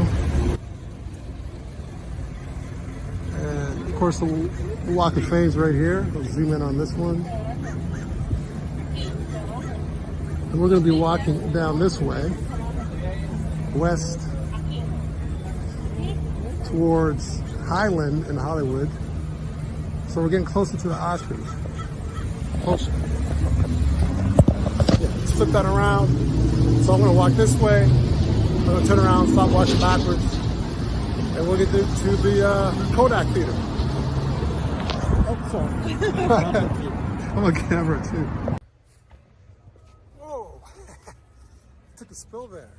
Yeah, so don't walk backwards down Hollywood Boulevard. You'll bump into somebody. I should not have done that. I'm okay though. No broken bones or nothing, and he's okay too. So back to business. Okay, I just left Hollywood and Vine. I'm at 7,100 steps. So, and by the way, I'm okay. I had a little accident there. I was walking backwards, bumped into some guy. He's okay. I'm okay. We're fine. Hopefully you can edit that out, Alex. But you know what? Actually, don't. We can show people what happened, right? So I'm at 7,100 steps, and it took me about an hour and 20 minutes to get here from my place. So we're going to keep walking this way, west on Hollywood Boulevard, towards the Kodak Theater, which is where they have the Oscars, the Academy Awards. And we'll see what else we can find along the way before I get there. I'll be there pretty soon. I'm not that far away.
Look at that, yo. There's a star with Nelson on it. Nelson Riddle. Never heard of him, don't know who he is, but it could have been me. All right, we're pretty much here. There's Hollywood and Highland right there. And this is almost 2 hours later. I'll check the time later. Ripley's Believe It or Not, right there. This is where we got the tallest man in the world. Let's see, how tall am I next to him? I can't see us. Hopefully I'm in frame. Yeah. So it's Ripley's. Keep walking down here. I'm gonna go this way. Got McDonald's. Okay, so that's the Kodak Theater right there. You see the setup. A lot of construction right now, actually. Blocked off for cars, but I think we can walk over there. I'm not sure. I'm going to find out. I was there the other night, obviously, but we'll get a little closer. And this is, no, this is Ripley's Believe It or Not. That tall guy was Robert Wadlow, the Guinness World Book of Records. That's what that was. Yeah, we'll go back over here. Guinness. All right. You tweeted that. I totally messed up. I hope I'm in frame. I wasn't in frame, but that wasn't on me. It's facing down the opposite side of the street. Yeah, you just had to get me, Alex. You had to get me, didn't you? How'd you get a kick out of that? Yeah. That was good stuff, though. The Walk of Fame. And Yeah, so what happened? You're walking backwards. You bump into someone, or they bump into you, actually. I was just about to say, man, I better turn around before I bump into someone, and boom, boom. Yeah, that was fun. Always fun to go down on Hollywood Boulevard, though. Yeah, guess I could have slowed down, zooming in on what stars were what stars, but I was just trying to get some vantage point of just seeing it stream down the middle. Yeah, and I mean, people just, you just got to go and see it sometime, because there's is there over 1,000 stars now? Or, I know it's in the multiple hundreds. Oh, no, there's got to be in the thousands. Yeah. I think it's in the thousands. You know what? I'll look that up right now. That's a good question. It's a very good question. Let's see what it says. I just went upstairs and my daughter my oldest, they're watching Superbad, Okay, love that movie. right? And I was like, oh, have you seen this before? She's watching on HBO Max. So I'm Hey, like, wait, "It's on wait, which one? Your oldest one? You my said? oldest." Okay. Yeah. So Yeah. I'm like, this is classic right here. I'm like, is it on TV? I'm like, that's whack if it's on TV because it's all censored and they take out hella scenes. Yeah. And she's like, no, it's on HBO Max. I'm like, oh, what? You put it on? I'm like, have you seen this before? She's like, yeah. I'm like, oh, okay. And then it dawned on me though. I'm like, oh snap, because that was the first a DVD. lot of talking about dicks in that movie. Well, it was the first movie that I bought, like when we took her home from the hospital. Like we took her home from the hospital, and I distinctly remember because what I'm saying, because it was our first child. You know what I mean? And me and my girl, we were kids ourselves. You know what I mean? And I remember we had to go to Target like to grab hella shit. You know what I'm saying? So like my mom watched the baby. I remember we went to Target and I was like, man, I'm at the house. I'm like, I need to buy like some movies. You know what I mean? Yeah, classic. Something, you know what I mean? And so I bought Superbad because I ain't never saw it. That's how it was back then, right? Like, I ain't never seen it. Let's buy it. Yeah. Like, fuck renting it. Like, if I like it, I have it now. You know what I mean? Like, exactly. Yeah. And then if not, we used to rent we used to rent the machine back in the day. You used to rent the machine, the VCR. Yeah. Oh, you talking about the red box? Huh? Which machine? The red box? No, there was a Betamax VCR and a VHS, a VCR. You'd rent the VCR from the movie place, whatever it's called now. I don't remember what it's called. The video the rental stores. Yeah, then it's lucky there would be one or two people like in the neighborhood that would actually have a VCR. Like, wow, they have their own. All they had to do was rent the movie. Right? Go rent the movie. They never had to rent the VCR. Damn. I mean, shit. Okay, how about that? What was the so growing up where you grew up in Canada? So like, you know what I mean? Obviously, it was like in the sticks, right? I remember you saying before, like kind of like outs like a like small town type of shit. No, I lived in the cities. No, I moved to a small town when I was 19. I lived in northern Canada for 6 months. Oh, okay. I think I told you a story about that. Possibly. Oh, okay. I lived in I was thinking you lived in the woods. I live in mostly bigger cities, more of a city. Okay. Guy. But I did live in a small town where these guys, my friends, they'd hunt and stuff. They'd hunt deer because there's a lot of hunters in Canada. Yeah, for sure. They'd bring deer jerky and stuff. They bring it to school. Everybody's going hunting or fishing. Yeah, I fished a lot. Yeah, fishing was fun. Yeah, do that. Oh, hey, by the way, there's 2,751 stars on there. Nice. On the Walk of Fame. Yeah, almost 3,000. Did you guys see that Little Mermaid commercial right now that just came out? Do you remember? Like, I don't know if you guys heard it, but there are so many people talking shit like, there's no way that a black woman can play Ariel. Really? Well, yeah, it was so much uproar, and it's like there's the whole hoopla. They even like at one point, I think they even had someone else cast it at one point. Like, and it was a white girl. But then they went back to the original. There was a whole thing about it. You dummies, mermaids aren't real. They don't have a race. Yeah, I don't know anything about that story. And I'm pretty sure it was big even in the old Little Mermaid, I'm pretty sure there was some black mermaids in there. Probably, right? But why are mermaids always like female? Aren't there male mermaids? Well, in the Little Mermaid, it's not only females, yeah. Is it male, female? Is it male mermaids? Got the king in there. King, what the hell is his name? King Triton. Triton. Yeah, because he's a mermaid. Triton, yeah. And he's a merman. He's a merman. Hey, he was the king was fucking a lot, bro. He had hella daughters, bro. I mean, shit, yeah, he had like 10 daughters or something. Yeah, the whole opening sequence is the song where he's like introducing all the daughters. Like they're all singing for the dad. Yeah, like it's like a banquet or something, and like they're all singing for their dad, and then like they're all coming out of these giant like oyster or what is it, like seashells or like clam shells. Yeah, like they're all coming out of these big old clam shells or whatever, and then like and then they're all different singers, they're all different voices, different tones, right? Like there's the baritone one and the falsetto, the baritone, and then the alto, and then they hit the they go to reveal Ariel, because she's like the super falsetto, you know what I mean? And then like She's like they the open Michael up the Jackson shell of and her she's not family. there. Yeah, she's like Oh, she's yeah. not there. You know what I mean? And then because she's out there like gallivanting and shit, she'd rather go like explore shipwrecks and find cool trinkets and stuff. Yeah, Derek said Creed 3 people. Yeah, it's Michael B. Jordan, and I can't remember the other dude's name, his co-star in It's that the movie. dude Jonathan Majors. Okay, there we go. He's coming up in the world. He's like he's the guy who plays damn, he's the big bad in the next phase of Marvel. Yeah, He goes by hella names. He's we're showing these old school cameras right now. You seeing the old camera, Nelly? No.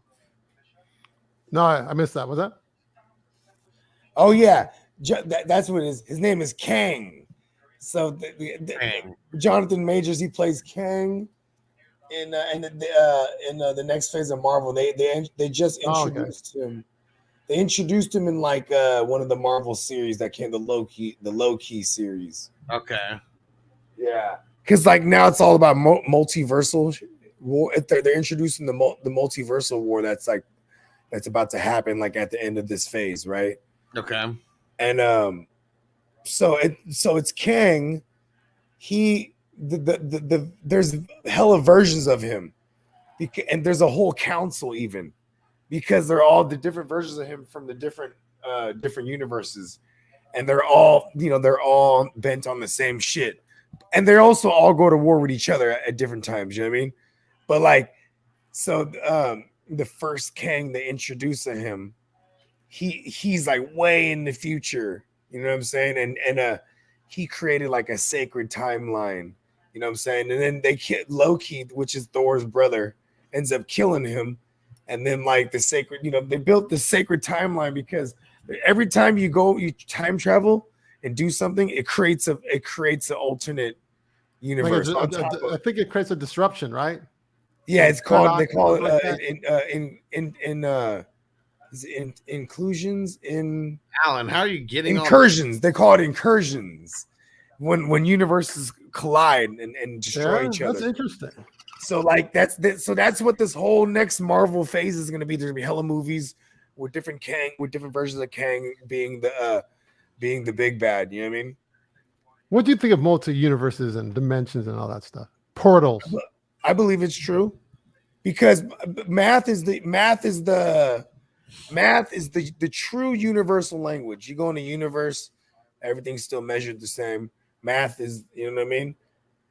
Math is the true universal language. And I say this because with math alone, the probability if the universe is infinite and still growing, so that means the numbers are infinite.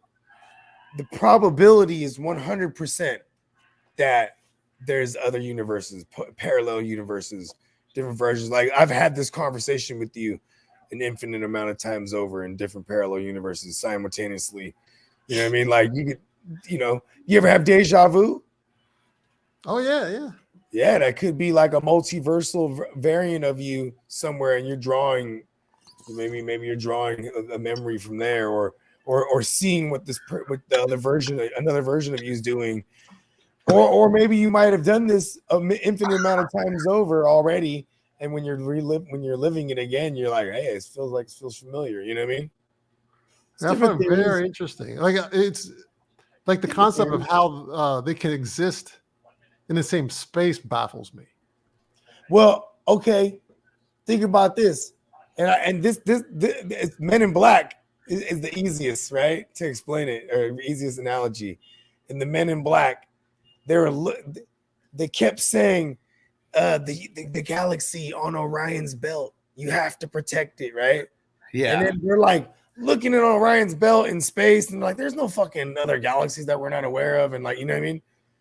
And then like, but see, it was on the cat. It was on the cat's collar, its belt, and it had a little trinket on it, a little charm. Mm-hmm. And you looked in the charm, it was like a little marble sized thing, but it had the whole galaxy in it, right? And then the alien little dude, he said something that resonated with me till this day. He said, "You humans are stupid. You think of your galaxy, you think it's something big and large." He's like, "You can be the tiniest little thing." You know what I mean? And that's what quantum physics is basically all about. You know what I mean? Down to a quantum level, you can have a whole entire galaxy in there. Down to a quantum level. You know what I'm saying? Like some theorize the center of black holes are like portals to another fucking other dimension, like to the other side, other universes. Who knows? Or it could be like, down to all the way down, breaks things down to a quantum level, and then who knows? If you even right now that the latest Marvel movie is called Ant-Man and the Wasp: Quantumania. But the Ant-Man is all about he shrinks down. That's his power, right? He just like shrinks down, and he can and he uses like ants and stuff like that. He can through mind control, through different frequencies. He controls all these ants, and that's like his powers, right? But also he takes his powers to like the next level. It's a suit that he wears, but he goes all the way down to the quantum level, so he doesn't just shrink down to where you can see him like the size of like a. I'm gonna check that one out. He's like an atom. Yeah, how many? Because there's multiples of the Ant-Man now, right? I think that's the second one, maybe. It's Paul Rudd, right? Yeah, and then he goes all the way down in the quantum level, and then that's where he finds Kang. So this is where they introduce him in the Marvel Cinematic Universe. So Kang, he's stuck down there. You don't know how he got there. I'm assuming like other variants of Kang put him there, because like I said, he goes to war with and all the Kangs, they're all different. They're named different. So like this guy is like named like Kang the Conqueror, right? So because he was like conquering other universes, other realities, and universes, destroying them. So they trapped him down in this quantum realm. You know what I'm saying? So I'm a real big nerd about this shit because it's all, I used to fuck with the comics tough as a kid. You know what I mean? And then like in the 2000s, I didn't fuck with it at all. So like, and then they started coming out with the movies, and then it was kind of cool to go back like through like different YouTube channels and stuff like that, where like people will do, detailed summary breakdowns with the artwork from the comics, you know what I mean? Like in sequence, and they'll do the voices and stuff. So like I've been able to catch up on a bunch of stuff I missed, you know what I mean? But yeah, it's pretty I think I'll check it out because I've seen the Ant-Man, like I've seen it, like I've seen the titles and stuff. I thought it's a pretty cool time to start now. It's not like you have to go back and watch any of the other ones, because this is starting a new phase, and like all the old Avengers, all those guys, they ran their course already, so they're going to introduce a new. It's called the Young Avengers. So they're following all the comics. So while the out with the old, in with the new, it's the newer generation, and it's pretty cool because the guy Kevin Feige, the guy who kind of oversees all the Marvel operations, he's a really big like comic nerd about all this shit. So he really utilizes the source material. You know what I mean? Because as a fan, like the outrage of like Wolverine, when they came out with the first Wolverine movie, they made Deadpool one of the bad guys. And Deadpool from the comics, he's a rated R character. He's talking a lot of shit. You know what I mean? And then obviously they got Ryan Reynolds to play him, which was perfect. But then in that Wolverine movie, they made it to where like, they did all these surgeries on him to give him powers, and then he was mute. And it was just stupid because out of all the things you could have done to him, why would you make him a mute? You know what I mean? Like now he can't talk, and that's like his whole character is talking like a gang of shit. You know what I mean? Like talking hella shit, clowning. You know what I mean? Yeah. Like all the time. And then they got him. He's like a fucking all serious character. Like, you know what I mean? And then they eventually came out with a Deadpool movie and like, redeemed it. And then they actually they poke fun at that version. They actually in the movie and Deadpool's character, he always breaks the fourth wall. You know what I mean? Okay. Yeah, talks to the audience. Yeah. Or acknowledges the audience. Yeah, like he'd be like fighting in a sword battle, and be like, "Whoa, this guy's really tough right here." You know what I mean? Like, you know what I mean? But that's his character. Like that's straight from the comics. Like, you know what I mean? Like, so to have him in the Wolverine movie and not include, you couldn't have him in there and not do any of that, and they didn't. You know what I mean? So it was really annoying as a fan when something's not well done. That's another thing too with a lot of the comic book iterations. Period. Like I didn't really know the Batman lore like I know nowadays. So because when I was a kid, Batman's just cool, right? You know what I mean? Like I just liked Batman as a kid. He was cool. But then like when I got to like go and exploring some of the comics, it's a psychological aspect to it. Like like Joker's a sociopath, and Two-Face is a schizophrenic, and and I never knew all that stuff. Like they're like a lot of them do have dark histories, though, right? Yeah, they all have dark origins. You know what I mean? But as a kid, I'm watching it, and what pissed me off about the movies is because in the end of a movie, and especially in Hollywood or in any studios these days or production companies, when you sign on for something, you don't know if you don't know how big a hit's gonna be, you're not signing on for multiple, right? So Batman 1 comes out, they're not thinking it's gonna be a smash like it was. Tim Burton, he just did Beetlejuice, there's that. It's a smash. Immediately signing him on for part 2, right? But it's like if they knew it like that, they might not have killed off the Joker right away. You know what I mean? Because the Joker and Batman, they supposed to go on for years and years going to war. You know what I mean? Episodes upon episodes. Like for example, the Heath Ledger version, right? He died in real life, and then Chris Nolan, by this point, Warner Brothers, they know that Batman's the bread and butter. You know what I'm saying? When it comes to comic book movies, and like part 1, they do part 1, and then like after part 1, the Batman Begins is a smash in the box office.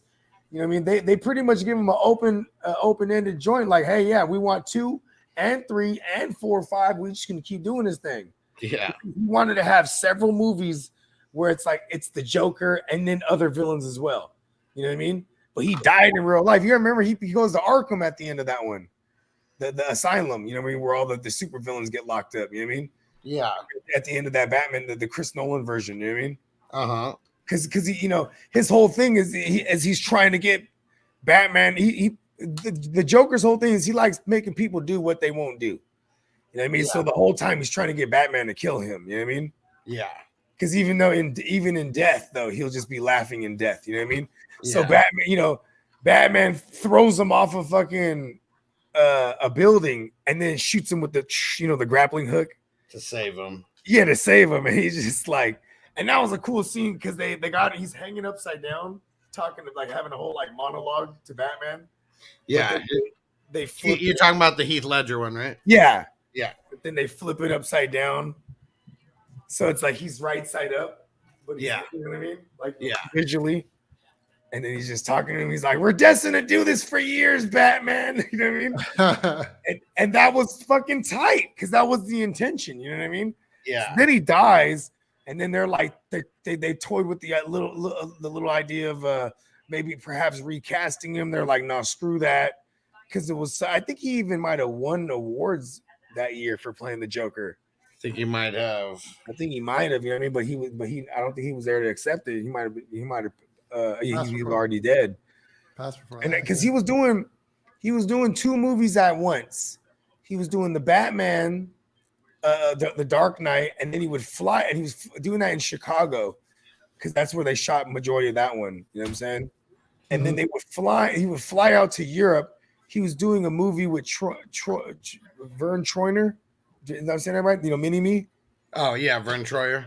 Yeah, they did a crazy tripped out movie. I don't remember his name. I remember what he looks like. You know what I'm talking about? I can't remember what it was called. Like he's like something doctor something. Or it was like the crazy mystery of Doctor something. I forget what it was.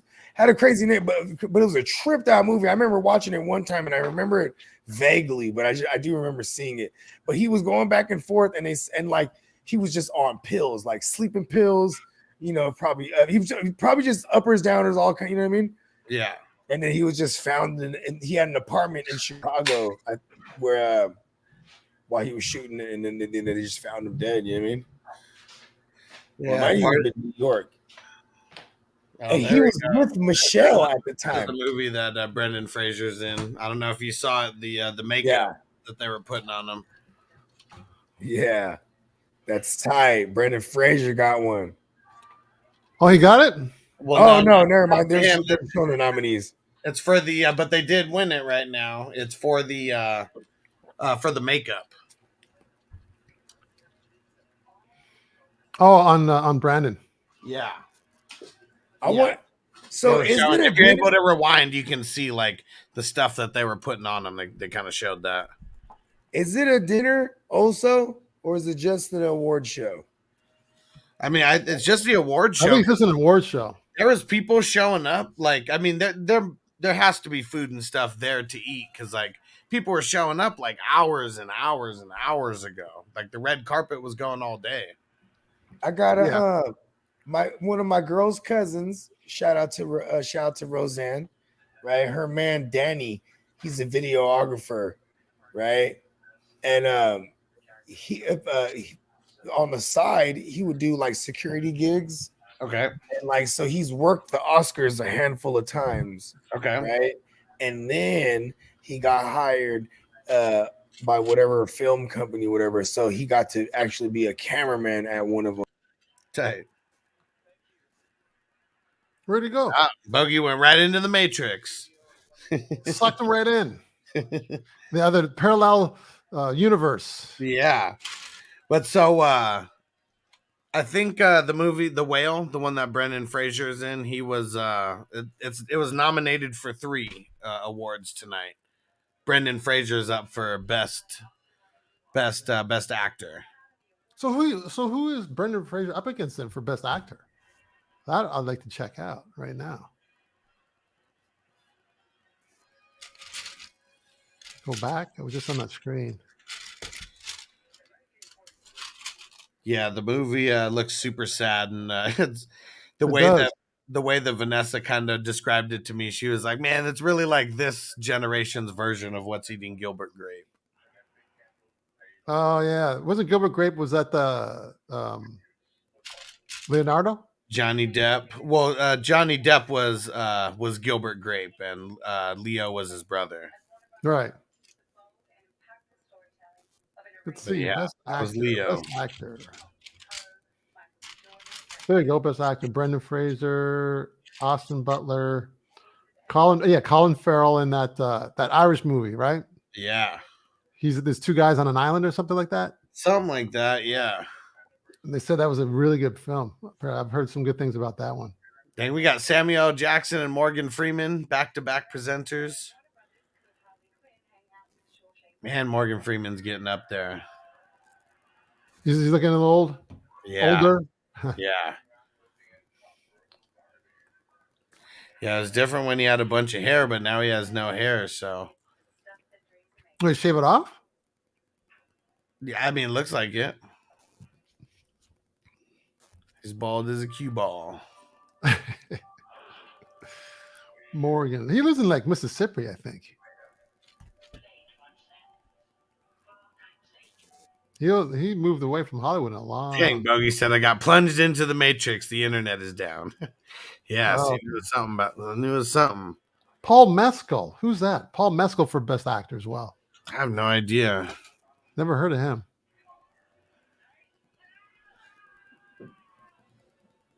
Yeah, so what is all this? They're showing WB stuff right now. So what did the Goonies guy won for best supporting, right? Best supporting actor, yeah. Okay. The actresses, who's up for actors? Kate Blanchett, she's good.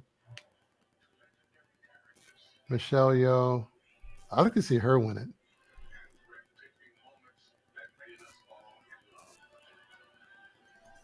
Yeah, and I was thinking it was going to be Angela Bassett also, but Jamie Lee.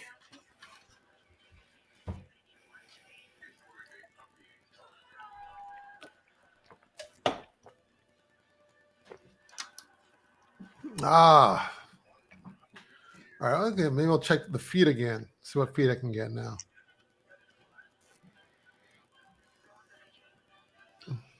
Yeah, they're doing. Yeah, I don't know. It just looks like a WB like commercial. Alan's picking whale, Alex. Alan's picking whale. Yeah, well, that was the one that just won. So it was for the hair and makeup. Oh yeah, okay. Then he didn't gain 500 pounds for the role. Okay. Well, I didn't think he gained 500 pounds, but I thought he gained like 50 or 60 pounds or more. Right. But who said that? Alan. Oh, Alan. Yeah. No. Yeah, I don't think he gained any weight for the role.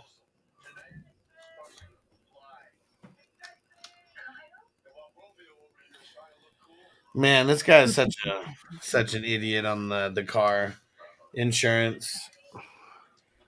It's Well, crazy. who? Your boy?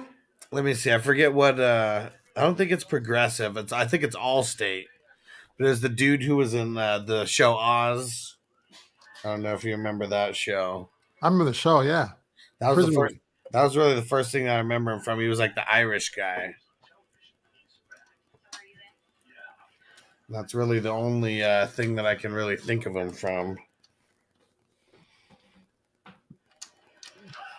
And I wonder, how much do you think a guy like that's getting paid from like Allstate if he's been doing these commercials for like?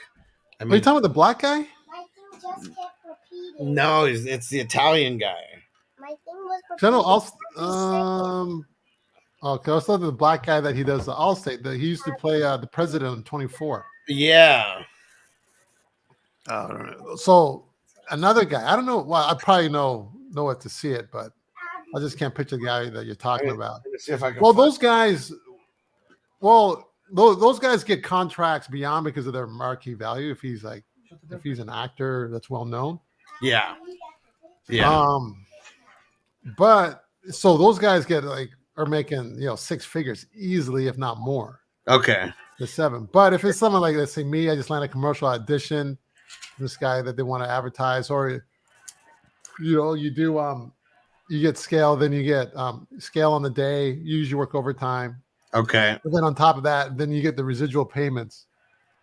That even if it didn't air, you would get a residual payment for that first session, which is 3 months. A 3-month session is quarterly for the year. At least that's how it was in Canada. So do you still get a check from UPS for that commercial?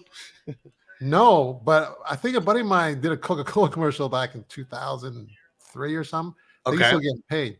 Nice. I don't think much, but no, I'm still getting paid from Paid in Full and a bunch of network stuff that I did. Okay. For NBC and Fox and stuff, because what's happening, even though we don't see it here, it's being aired like in Italy or somewhere in Africa. Oh, for sure. Asia. Yeah. Netflix in Asia. It's different than Netflix here, right? Yeah, definitely. So they're constantly, and then I've been in a couple iconic films that they're constantly being shown, like especially when I did one with Natalie Cole, so Nat King Cole's daughter. Yeah. But because of her, that's always going to be aired because she's not. I mean, shit. I mean, I told you I saw it on a streaming platform, Tubi, I believe, and that's Fox's. Oh yeah, right. You mentioned that movie streaming. Yeah, so it's not a lot of money, but it adds up. But some guys, it all depends what market and then what your contract was, so it varies. Oh yeah, so you can get so it goes by markets on top of that. So you get let's say you get a regional commercial that's airing only. This happened to me, aired only in Florida. Okay.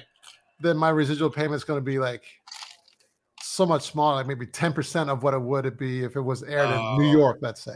Okay. New York is the biggest market because New York City is huge. Right. But LA is the second biggest market, and then Chicago's third, and Dallas, I think. So if you get a U.S. national, is it based on how many people are seeing it, or like the TV? It's based on the market share. So New York's market share. You know how they have the electoral college for that represents, like, say, to even the playing field. There's the same amount that represents Iowa as opposed to California. Right. Am I right on that? Something like that. Yeah. So it's the opposite with the residuals. Like if you're in an area where it's just a low market value, that's what you get paid. If it's only airing in Iowa or the Midwest, right. But if you got a national, then it's going to be aired all over the country, right? Like you're getting paid bank, right? Like that one girl, like you've seen the. I think I mentioned this before, but I'll say it again. The Gain commercial, we've all seen her, chubby black lady with the Gain commercial. She's in the aisle. Yep. I asked the chat if they've seen her in the aisle. She's grabbing the box, and then some other guy is in the commercial with her. It's on all the time. Yeah. That came out because I shot the Natalie Cole story with her back in 2000. Dang. back with Robert Townsend. Yeah, and it's still And that commercial came out right after that because I remember seeing the commercial after. I said, "Oh, I just worked with her on a movie." yeah. And then, 21 years later, she's still getting paid, and that's national. It's in Canada and the U.S. all over the place. Yeah. For 20-some years, she's making per year. I don't know what she's making, but she could be making per year about 80 grand a year just off the residuals. Yeah, that's pretty freaking awesome. But I tell you this, whatever she's making, she's living off that. She could live off of that. Yeah. Because a buddy of mine, he didn't tell me exactly, but the same friend who I mentioned, who I'm doing these short films with, he did a Coca-Cola commercial. Uh-huh. And he did very well. He didn't tell me exactly, but he said, "Yeah, I did very well with that." And he managed as well. So people on these national commercials will make a lot of money. And if it goes on for a duration of time, that UPS commercial I did, it was for a year and a bit that it was done. Okay. Like I heard that, the progressive, that lady, yeah. Yeah. Well, I heard she's a bitch in real life, but But she has to. I mean, she's getting hella paid from those, right? Like, seems like they've been on for like 10 plus years, and she does a couple different ones like per year. And yeah, she would have a different contract because she's like the face to it, and she's pigeonholed, so she might get paid more. Right. And on top of that, I don't know if I told you this, but each time they do another cut of a commercial, let's say you see a commercial that's 30 seconds, and then you see the same commercial, but it's like 10 seconds, like a quick spot. Yeah. Anytime they slice it up and change it like a second or something, like 24 frames or whatever it is, boom, it's a new commercial. They get paid again as if it was a separate commercial. Nice. That's crazy. Yeah. Yeah. I remember my boy Charles Stone, the third, right? They paid him full. They brought during the quarantine, they brought the Budweiser commercial back a year and a half ago. Remember that? I don't know if you've seen that. Yeah. So I called him up and said, I go, "Hey, they brought you a commercial back." He said, "Yeah, it's pretty cool." They because they said quarantine in it. Of course, it wasn't quarantine in it 20 years ago. Right. So when they spice that up again, just to bring it out, he's get paid. And then if they make more than one little cut, he gets paid again multiple times. Yeah. So there's a lot of money in for them to use your image. That's what it is. It's called a usage fee. Uh-huh. To use they're paying you to use their image, which is huge. Advertising, there's a lot of money in advertising. Yeah. And when you're shooting, and when you're looking at contracts with the unions and all this stuff, and looking at if you work non-union as opposed to union, what they're concerned about is commercials. That's where the money's being made, not the film so much. It's commercials. Huh. Okay. Because the advertising, that's where all the money is. Yeah. So they advertise to the kids, all the cereal commercials, all that. It comes so much money. That's where the money is. Marketing's huge. So so when you hear this, this actually it makes 80 grand off a commercial a year, but think of how much the company's making. Oh paying that. Yeah. 80 grand isn't really not a lot of money. In all comparison, right? Yeah, and if it's like Coca-Cola, for example, I mean, are they making more money because of the commercial? Maybe not, but they're making a shitload of money in however long that commercial is running. And I mean, are they making more? You know what? They probably are because, or the system would even work because they keep doing it, right? Well, it's really just like the brand recognition. Like, I mean, you have to. I mean, just every seventh time you hear like a company's name or something, it's just like that much more embedded. Like, exactly. And then you always have new buyers, right? You got new young ones growing up and you're learning about the products and whatnot. Yeah. And then being targeted now, but more so with the internet and the phones and stuff. Yeah. That there's so much money out there. And then if you look at the amount of money that like YouTubers are making, not all YouTubers obviously, but the money that's potential to be made on streaming, gamers are making a bunch of money, right? Yeah. Insane amounts of money. Yeah. And it's super cool. Yeah, right on. Like a friend of mine. It's just like everything else, because that is one. I mean, one of the things that's crazy is like, however much any YouTuber's making, I mean, YouTube's making at least half of whatever that person's bringing in. Plus, I mean, obviously a whole lot more. Yeah, a whole lot more. Yeah. Yeah. Actually, go ahead. But just like on the streams is what I mean, like people give super chats and people do all these kind of things. So like all the money that's brought in every content creator, whatever amount of money comes in, it pretty much gets split with YouTube, where it's almost like a 50-50 like split of everything. And so YouTube's making that off of every single, content creator, like they're off of all their platforms. And then plus they're the ones Oh, booking yeah, all true. booking all the advertising, right? Sure, one day. Well, no Cash App's here yet for us to split. Like Yeah, one $2.50 today. day. $2.50. Yeah, one day one day I know we'll get there. We got there on the fantasy football channel. I mean, it took a little while. Yeah, people give you super chats and stuff. Yeah, and people signed up for the memberships, and we do the raffles. And what are we doing this month? We're doing a Ricky Williams signed Saints jersey at the end of this month. Hey, question for you: what's more lucrative as far monetarily, super chats or the memberships? Because memberships are more consistent, obviously. Well, memberships once a month. Super chat is anytime someone feels like it. And don't forget, guys, any super chats that you throw in, it goes towards entries towards the signed Ricky Williams jersey raffle we're doing at the end of the month. Cool. But we want more and more people to sign up to join and become members. And we have all the super cool emojis that are like custom to this channel that no one else has on their YouTube channels. So like people have membership badges when they join up here, and the membership badge is a weed leaf. Is that something that you design yourself, or you have someone that does it, or I did it. You picked from a stock photography or something, or what? I designed it. I mean, cool. Just finding some stock photos and things like that. And there's like a membership badge if you've been for 1 month or 2 months or 3 months, 6 months, 12 months. Right. All that. That's like merch, pretty much, right? Merch. Yeah, for the most part. And we are I doing. don't know how you juggle it all, man. Like you come this far, you're juggling everything. I was talking to you earlier about that, just with the editing and me being out there on location and stuff is cool. Actually, you know what? Believe it or not, it doesn't take. Once I know where I'm going, I map out where I'm going. It doesn't take that long. It's not that bad. Like considering that you do the editing. The editing's definitely the tough part, but I'm getting better at it to where it's a little quicker, and it's really just like with anything, the more you do it, the faster you get at it. Yeah, man. Like I said, I was just brushing up on all my technicals for my little home studio that I'm making up, right? Yeah. And it's kind of stressful just trying to figure out, like, when I used to see all these wires going everywhere. It's like, how do you know what wire's what? I'm actually figuring it out. Yeah. I'm learning. I'm not figuring it out on my own, but I'm learning it. And a lot of it does make sense. Is okay, I know. Because I would see these input output on my piano, for instance. It's like input output. I don't know what that means, but I never had to use it, so I never had to think about it to learn it. Right.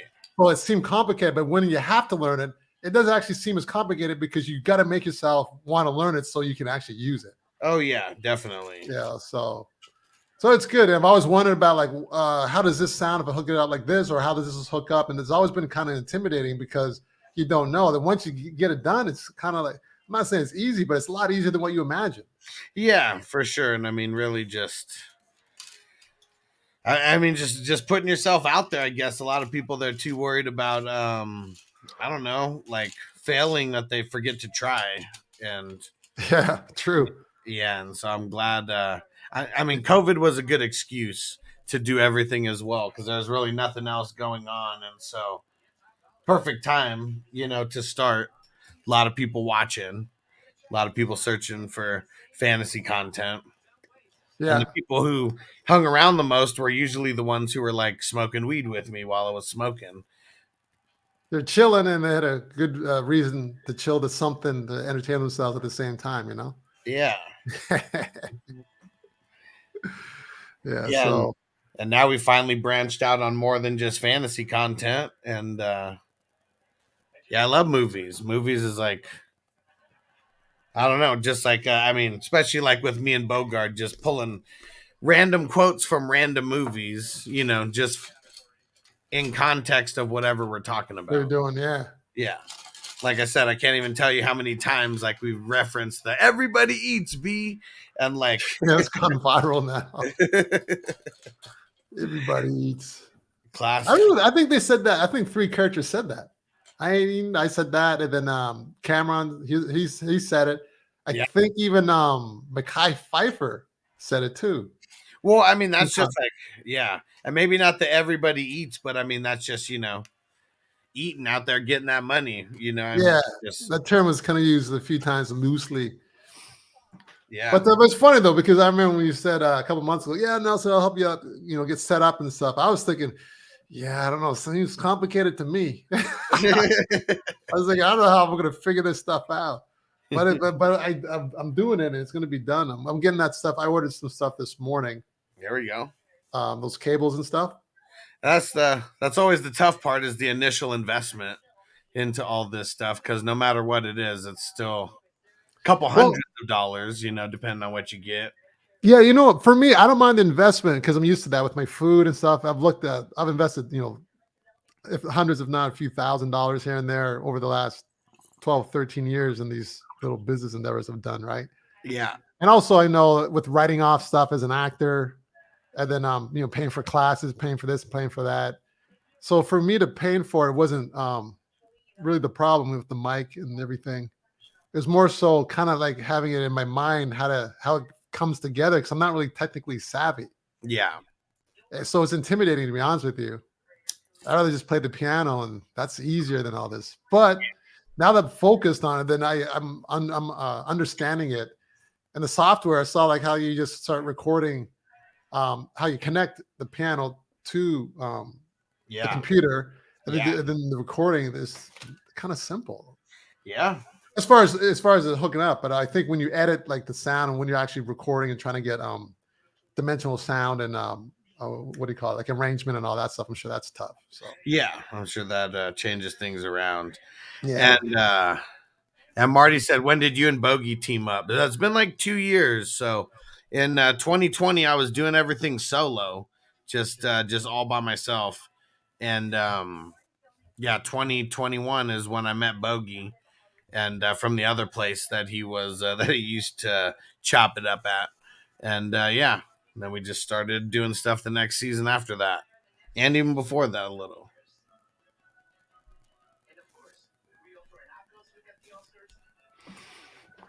So what are they showing here? Some freaking Oscars museum?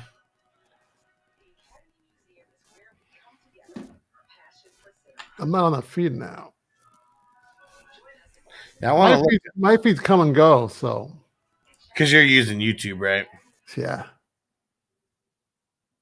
But I'm going to put another one on. Just checking the chat to see if there's any.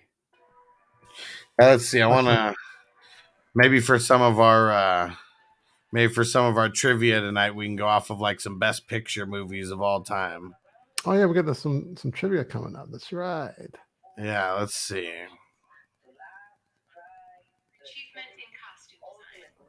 Costume design awards.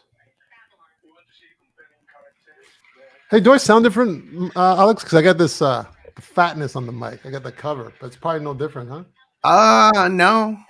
Sounds about the same. I mean, maybe a little bit different, but I guess I'm not. I didn't put it on for the podcast. I'm going to put it on for the piano to see if there's a difference. Hey, there we go. Crispy with the $10 super chat said that jersey's mine. He said, gonna go with my hat. There we go. He's got the Heisman hat, repping Ricky. Yeah, let me get you those entries, Crispy. Yeah, it's gonna be at the end of the month that we're gonna be doing this raffle. You know when Bogart said that it was pre-recorded, the Emmys? I'm sorry, the Oscars? Yeah. I think it's talking about sometimes they do these awards for the smaller awards first, right? That they don't air. Some, yeah. I think that's what he was. I get mixed up or meant or something like that. Potentially. And Derek said the Desperado cast, the what? Desperado cast? I don't know. Oh, Desperado cast. Who is that? Well, that was Selma Hayek, but who was the other? Was that the... Dang, All Quiet on the Western Front. I mean, people love their war movies. People love their war movies. Did he mean the Desperado cast? He did. Yeah, who was the other? I saw Selma Hayek, so I'm with you there. But who was the guy with her? Oh no way! Really? It was Antonio Banderas. Damn. Yeah, that's what. Yeah, I was gonna say that. Oh man. Yeah, he looked. He's looking different over there. Antonio. Yeah, a little bit. I guess I maybe I just didn't get a good angle at him because I'm high, but he's getting a little older. What's funny about Antonio? I don't know the guy, but I had a friend from Canada visit me. My friend from high school, right? And then we went out to a restaurant right down on Melrose, right by my place, by Paramount Studios. And then what was it? His wife comes back from the restroom. Says, "I just ran into Melanie Griffith." That's she's married to Antonio, right? Okay. Or at least whoever Antonio's married to, he's one of those actresses. So Okay. you can correct me if I'm wrong. So she said, "Yeah, I was waiting in line in the restroom, and she was like right in front of me." I was like, "Yeah, right." Yeah, I think she said, "Yeah, I saw Antonio Banderas too." I go, "Yeah, come on. I know you guys want to see celebrities, but you're not gonna fool me. Come on." And but I have to tell you this: my sister ran into Pierce Brosnan, so he was Okay. 007. Yeah. She was freaking out. Hey, that was like, "Oh yeah, I've seen him before." But so, and then another friend of mine were here. We ran into. Oh yeah, no, it was my sister came to visit. My other sister. We ran into Kelly Slater. Well, Okay. he knew about me, about my food, so he wanted to meet me actually. Nice. So I said, the owner of this juice bar, Sun Life Organics up in Calabasas, I was delivering. He says, "Hey, you know Kelly Slater?" I go, "Yeah, I've heard of him. I don't watch surfing, so Yeah. yeah, I heard he was like he was just like bigger than surfing. Everybody kind of knew who he was. Yeah, because he was like 7-time champ, or no, 11-time champ, or whatever. Something crazy. Well, people were telling me, yeah, he's eating your food and stuff. I was like, I don't know who he is. Like, you don't know who Kelly Slater is? I go, no, I don't. And then he said, "Oh, this is like," and these are surfer dudes in Malibu telling me this, right? Okay. Yeah, he loves your falafel burgers and stuff. I go, "Well, I'll look him up. That's cool." And then this is months later. The owner up in the same owner, same Sun Life Organics it was. He says, "Hey, listen," I was stalking the shop. He says, "Hey, you heard of Kelly Slater?" I go, "Yeah, I guess he eats my food or something." "Well, that's him over there. He wants to meet you." I go, "Yeah, sure, I'll come and meet him." Awesome. So you're talking to him, and we're still in touch now. Yeah, awesome. To this day. So, so going back to the story, so Leanne comes back, sits down, she says, "Oh yeah, I saw them." I go, "Yeah, right." I didn't believe it. Then I look up, and then they're walking out, Antonio Banderas and Melanie. I just looked at him, so I was like surprised that he saw me looking at him like that. He just smiled and just kind of waved. I was like, "Hey," like, "Oh yeah, you're telling the truth." I said, "What's the chance of people coming to visit me? They're always running like in the celebs all the time." Yeah, it's awesome. It happens to me quite a bit, but I live here though, so it's gonna happen. Yeah. But if you're just visiting for like a week, the chances are pretty slim, Jim. Yeah, I mean, man, Pretty slim. you're just the good luck charm. That's what it must be. Yeah, well, most of them are cool. Some of them sometimes are not that cool. Yeah, I guess it just depends. Yeah. And Check out and come back to us. Hold on. Crispy said I just used the last of my OnlyFans money on that super chat. Hope it puts out. Oh, Dave. David's got jokes, right? They're jokes, aren't they, David? Oh yeah. I hope they're jokes. Yeah, David, it's funny. He's put us onto some older music. Have you ever heard of Clarence Carter? Yeah, Clarence Carter. Oh shit, Clarence Carter. Never knew about him until Crispy told us about I Be Stroking. Yeah, you stroke. Yeah, that's a stroking to the east, stroking to the west, stroking to the woman that I like best. We just stroke it. I know that. Hey, David, man, David's cool. David, I'm gonna super chat. I'm gonna super chat you, man. Yeah, Clarence Carter. Yeah, I think he's from England. Correct me if I'm wrong, David. Oh dang. But I'm not sure. There's one song called "Return of the Mac." You know that one? Yeah. Return of the Mac. Now he's from England. Okay. Oh, What is it, Mark Morrison? you know him? Yeah. Yeah.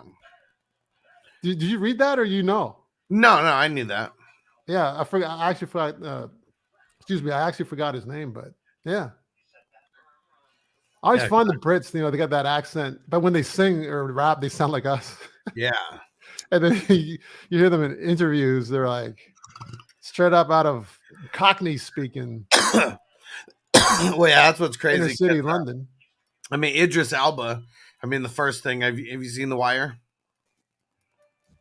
No, I never saw that, but I know Wood Harris was in that like a lot. Oh yeah, you gotta Can you close this? gotta go see that, and it's on HBO Max. Here you go, Noble.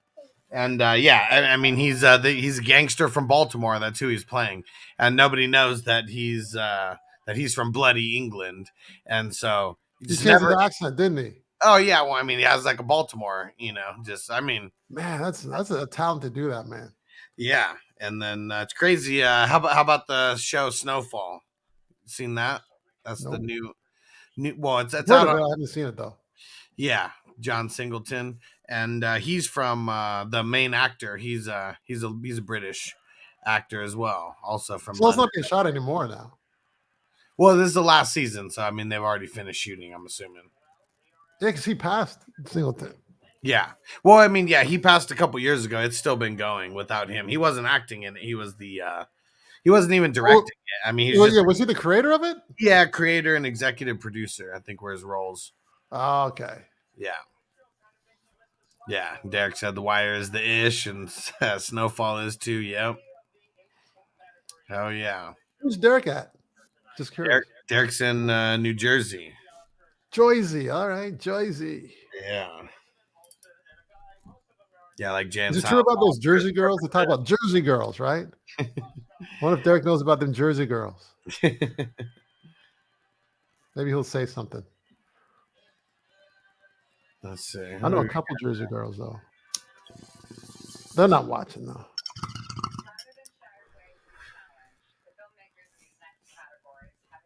Is chaotic? Is she fantasy or weed or? Yeah. She does fantasy. Oh yeah. Yeah, she does fantasy. What's the percentage of women doing fantasy?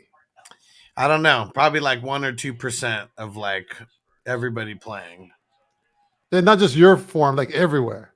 Yeah, probably everywhere. Wow. Yeah, and well, let me see. So there's this group that we have on Facebook, and that's kind of how I gauge the general public, at least as much as I can. There's like 90,000 like people in there. Let's go see what percentage in here are women. Identify as women. Let's see. No, she's in an all-female league. I don't know if she's in an all-female league or not. Yes, she said that. She just said on the chat. Okay, yeah, there we go. I wonder how big that is. Like, is there like a lot of ladies in that? Chaotic? I think she spells her name. Chaotic. So 4% female, 96% male in this group. And this has been around for Oh, cool. It's new. 2013, maybe like 7 or 8 years now.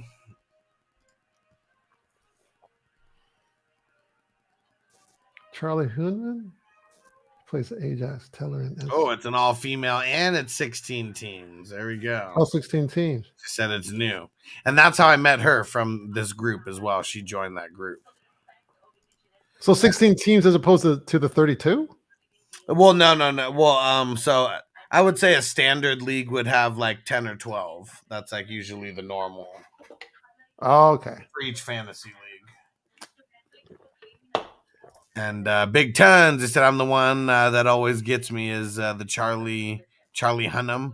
He plays Ajax Teller in Sons of Anarchy. Okay, and he's said, but he's English, but as Jack, she'd never guess. Yeah, for sure. Yeah, I wonder how they. I don't know. Just a big part of that process. You ever had to change your accent for like an extended like character? No, I changed my accent overall. I took speech, not speech therapy, but like speech diction and stuff. Yeah. I learned just basic American standard, like or it's called standard American speech. Mm-hmm. So no matter where you're from, that's where a lot of them pretty much learn that. And then on top of that, you can learn accents, but you got to learn how to speak, like where to speak from your mouth. Okay. Like British speak from the front of their mouth. Canadians a little farther back. Americans way back, especially if you're in New York, for the jaw, called the double jaw pump. They speak way back there. So, things are flat. The women, if you're coming from the Midwest, right? Things are a little flatter. Wisconsin, right? Not Wisconsin, Wisconsin. Yeah. So I learned like to speak more neutral. I want a neutral center American accent. Then you're more versatile to do more non-specific accented roles. So most roles that are written are just from everyday people from wherever. Right. So they don't want you to have an accent unless it's specific, usually to the unless the era of the show. Some movie in Boston or something. You got out of Boston. Yeah. So I learned that, and then Matt Damon, Ben Affleck would learn the same thing I did because they don't sound like they're from Boston anymore. Yeah. Unless you go watch Ben Affleck in The Town, and then he sounds like he's from Boston. Yeah, and exactly. Big Ten said Jax. Yeah, I knew who you were talking about, even though it said Ajax. Yeah, Chaotic said love Jax. Yeah, he's the man. He's the man. And let's see, was he right? Alan put this in a while ago. Yep, something about the fox mole or whatever the hell with the horse.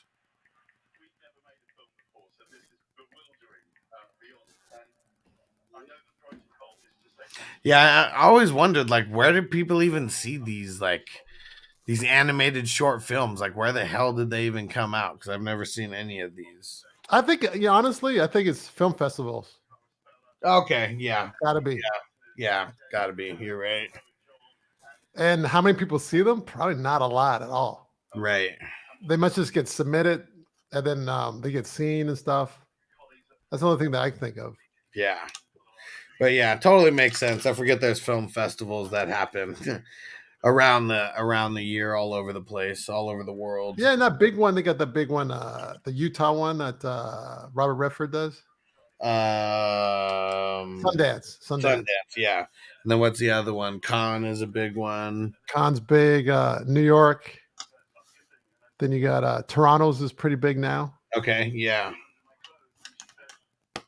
That's a big playground. You know what you should do? You should go to for the weed. The weed's big in Canada. Yeah. Big and legal and stuff. Yeah. Go up there during the film festival in September. It's still really warm, and do some weed stuff. That'd be pretty cool. Because you got like half of Hollywood in Toronto during the film festival. It's just a big party up there. Yeah, that's nuts. That would be cool. It used to be a small festival, but it's grown like a lot in the last 20 years. Mm-hmm. Yeah. So I wonder how many we're 2/3 of the way through this right now. Oh yeah? Yeah, we're at hour number 2. And maybe what we should do is we should throw on part 3 of Nelly Nell on Location. Let's do it. There we go. All right, I finally got to Hollywood and Vine. There's Vine right there. There is Hollywood Boulevard. But he's walking across the street now. And of course, the Walk of Fame's right here. I'll zoom in on this one. And we're going to be walking down this way, west towards Highland in Hollywood. So we're getting closer to the Oscars. Closer. Yeah, just flip that around. So I'm going to walk this way. I'm going to turn around, stop walking backwards. And we'll get to the... All right. Took me an hour and 40 minutes. This is the one that we were supposed to be doing. Number 4, not number 3. I should have looked before, but I did not. So... I guess it's called the Dolby Theater now. It used to be called the Kodak Theater. Okay, I guess they changed it. New ownership. Let's see. Get right dead center.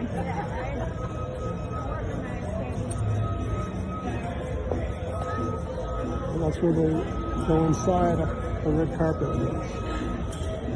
I've been in there before. On the left and the right side, all the plaques of the Academy Award winners and stuff are on there. And those are steps. It's kind of hard to see, but way back there, the steps going upstairs into that mall. I can get a closer look. No, actually, it's blocked out. And I'm right in front of the El Capitan Theater, which is where they shoot Jimmy Kimmel, the Jimmy Kimmel show. So, yeah.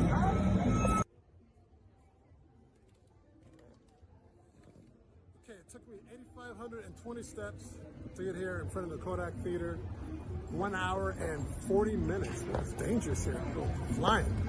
1 hour and 40 minutes it took me to get here, and 8,520 steps now.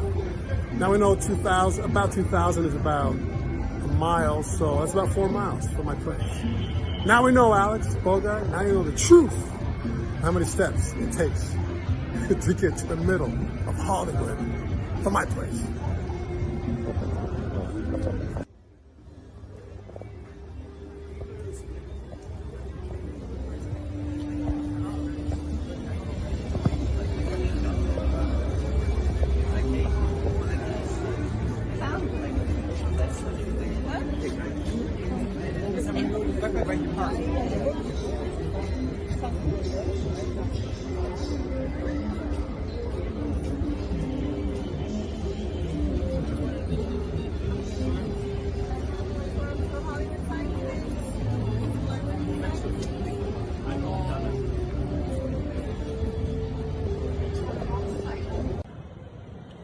Okay, we got a closer look. It's open, so this is where they walk up into the Kodak Theater, where the red carpet goes.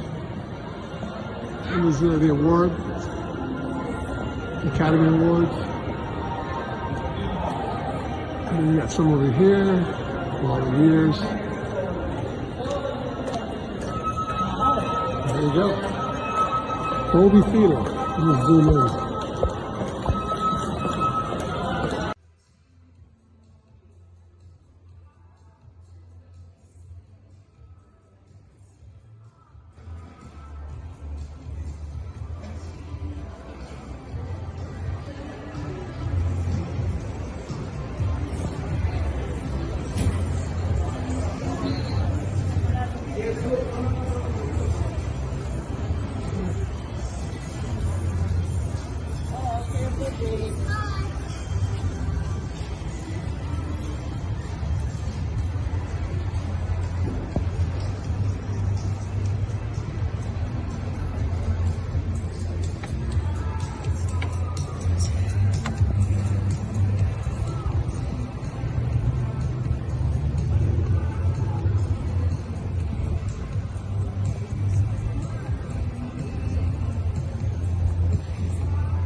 So that's Nelson Time signing off on locations for silver screen breakdowns for the Oscars.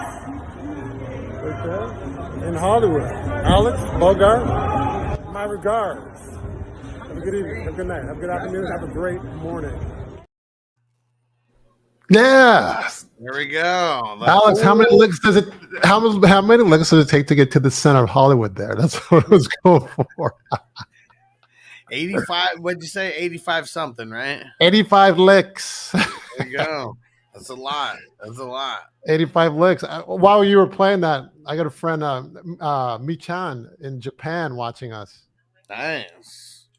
But she's not putting anything in the chat though. Maybe she'll put something in the chat. But she's one of the 13 or 12 that's in the chat room. Okay. Shout out to Japan. Japan, yes, sir. Never been. I've been to Hong Kong. Yeah. Not Japan or China. George Foreman is getting a movie now. The big George Foreman. Really? He's getting a movie? In theaters April 28th, it says. Huh. And Forrest Whitaker looked like he's his trainer. Oh, okay. What? You said George Foreman or Forrest Whitaker? Well, no, the movie is about George Foreman, and Forrest Whitaker is George Foreman's trainer in the movie. Oh, okay. Who's playing George Foreman? You know what? I'm not sure. I didn't see the person. Look it up like you do. Let's see.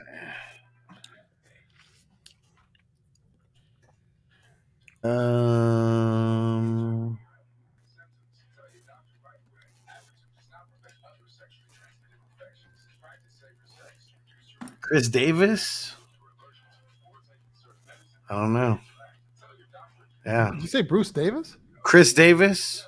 Chris Davis. Yeah, I don't know. He's in see what other movies he's done. Yeah, he's a newer guy. Because his work starts in 2015 on TV. He's in Detroit. He was in the new Space Jam movie. Judas the Black Messiah. Yeah, never heard of him.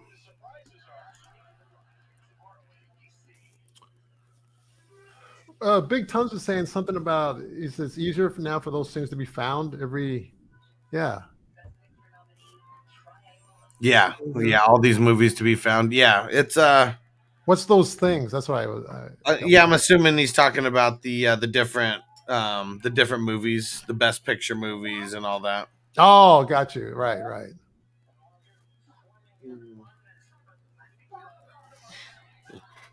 Yeah, and I'm sure, especially now. I'm sure, especially now after this. Alan got a new pick. He's picking that boy fox mole. Oh, is that who it is? Smiley said yes. I'm enjoying it. I'm enjoying it. Yeah, look at her. Little upside down. Turn that around.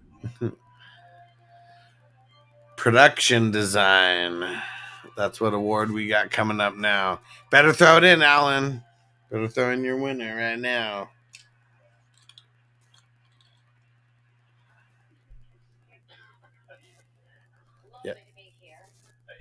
Yeah, I think there's some big stages here. I think this might have been one of the ones that Maverick is up for. Let's see.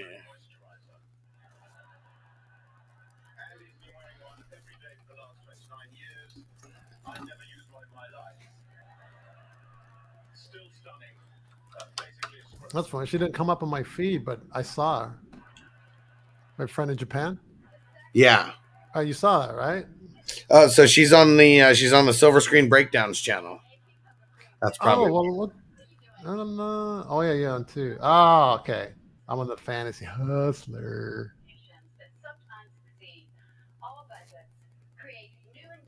You're hogging the feeds, man. I got 2 feeds up. Or is GMM up too?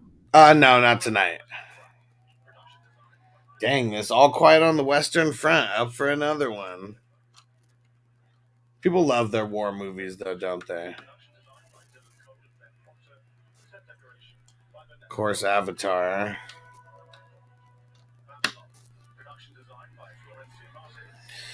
Yeah, Avatar. I might have to see that. I mean, I haven't even seen the first one. They're just like so long. Such a commitment. Yeah, I saw the first one. It was good. Damn Elvis. I don't know if I can get behind the Elvis movie. Nah, I still like Elvis and True Romance too much. Right? Yeah. No one can beat that Elvis. I think he was the best Elvis. Val Kilmer, he's the man. Yeah. Now I have to watch the movie again, So knowing that it's Val Kilmer. So who won it? I said it so fast. Oh, the All Quiet one again, man. These dang westerns. These dang westerns. Are you gonna bring back the westerns again, or what? Oh, Big Ten said, yeah, I was referring to the shorts or the low budget movies. Okay. And he was talking about the ones for like the film festivals and stuff. All right. They can be seen. All right. So Yeah, no idea what this movie's what this Alan, what's this All Quiet movie about, this Western movie? It's about Germany, or what is it? What is it about? Give me a little synopsis. please tell us. So I don't have to go look, because I could go look, but Oh, is that your logos or I'm finishing up a Legos? Lego right now. Multitasking here. It's the Joker. So did you? So how'd you make that? Did you follow a blueprint, or is this from your Yeah. They give you own eye? they give you the blueprint to follow. That's what you made the other day, right? That's what I was working on. Yeah. On your live. Yeah, been working on. Well, no, the other one, that was Optimus Prime. It was one of the Transformers. Oh, okay. Yeah, I built the whole thing. It's just it's the frame that I'm building in now. But that's gonna go like right there, back on the wall, right where everyone can see it there. So where are you in the awards on your feed? So we just had the production design, and now it looks like the next one's going to be coming in here. Original score. Because production design, that's kind of like Yeah. What do you call them? Like the bench ones, right? Hey, it's Harold from Harold and Kumar. And I forget what. I'm gonna go back to 420. And I forget what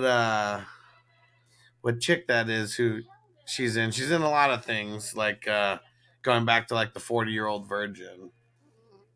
Is she a comedian chick? Yeah, I think she's in Parks and Rec. I don't really watch that show. Is she heavyset? That one? No. Like I was thinking McCarthy. No. Schumer. No. Let's see. I think it's Jenny McCarthy and Amy Schumer. Yeah, no, it's not. Let me see.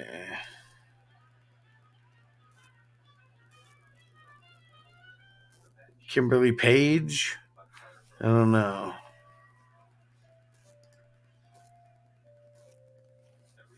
Do you remember the 40-year-old virgin? Yeah.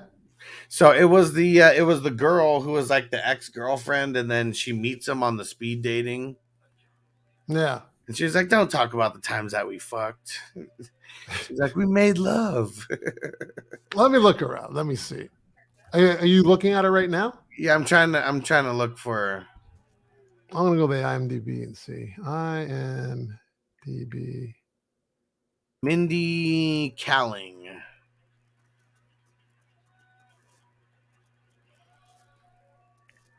"40-year-old virgin." There we go. Dang, the Western one won again. Again? Is that 3 or 2? No. Now might be like 4 or 5 at this point. But this one's for the original score. So what's her Seth Rogen? So what's her name? Mindy Kaling.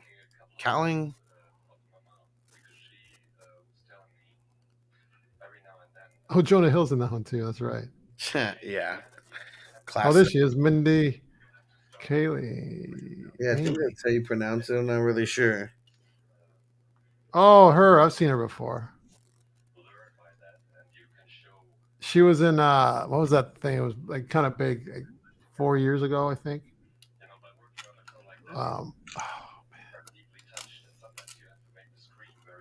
She was in. I know she was in The Night Before, and the Christmas movie that I always reference. Mindy Kaling. Yeah, I've seen. Like I recognize her. I just don't remember her name. Yeah, exactly. What was that show? Let me see what shows it was. Oh, the Mindy Project. That's where I know it from. Okay. Yeah. From 2012, 2017, the Mindy Project. Yeah.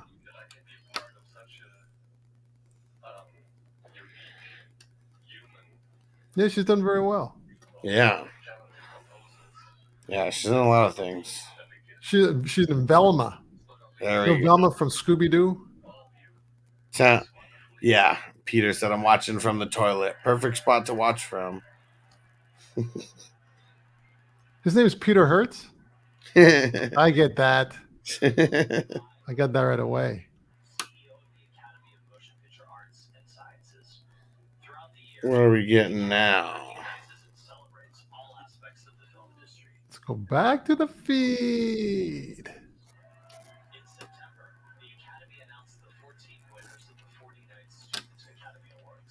We got some troopers up in here, Alex. Yeah, I've been hanging with us almost all the way till the end.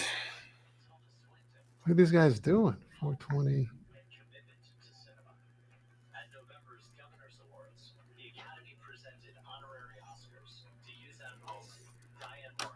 Yeah, let's see who's gonna get this student the student Oscar.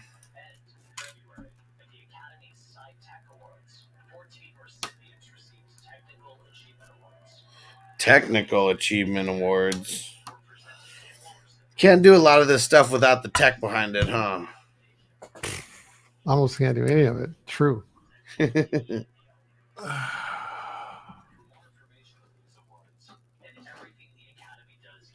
Oh, she's from The Office too. Well, she did that.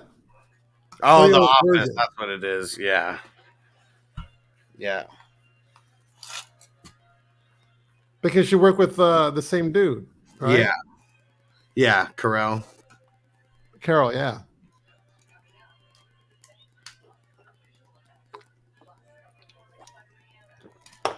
Rihanna. Didn't we get what about Rihanna? Didn't we get enough of her at the Super Bowl? It said, and then here comes a performance by Rihanna. Are you serious? Yeah. I'm tired of her. Yeah. She needs to go. This is somebody new. Come on, man. I like some of her songs, but I'm not I don't really follow much of her stuff. Yeah, she's supposed to be at home right now. I'm taking care of that baby.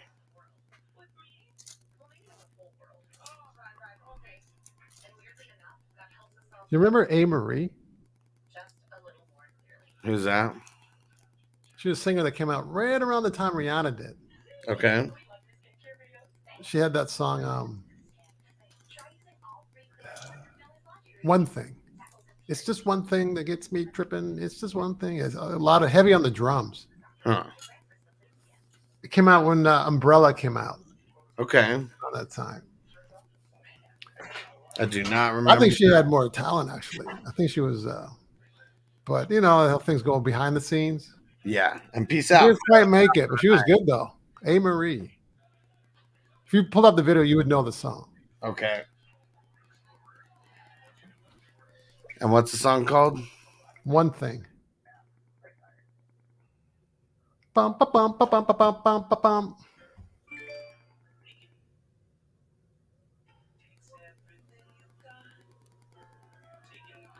Okay, yeah. You know it? Yeah. Yeah, I really wish she blew up. Because she had some other good songs too, but that was my favorite song of hers, though. Yeah. The dang Cheers sample. I wonder if your voice ages the more that you speak.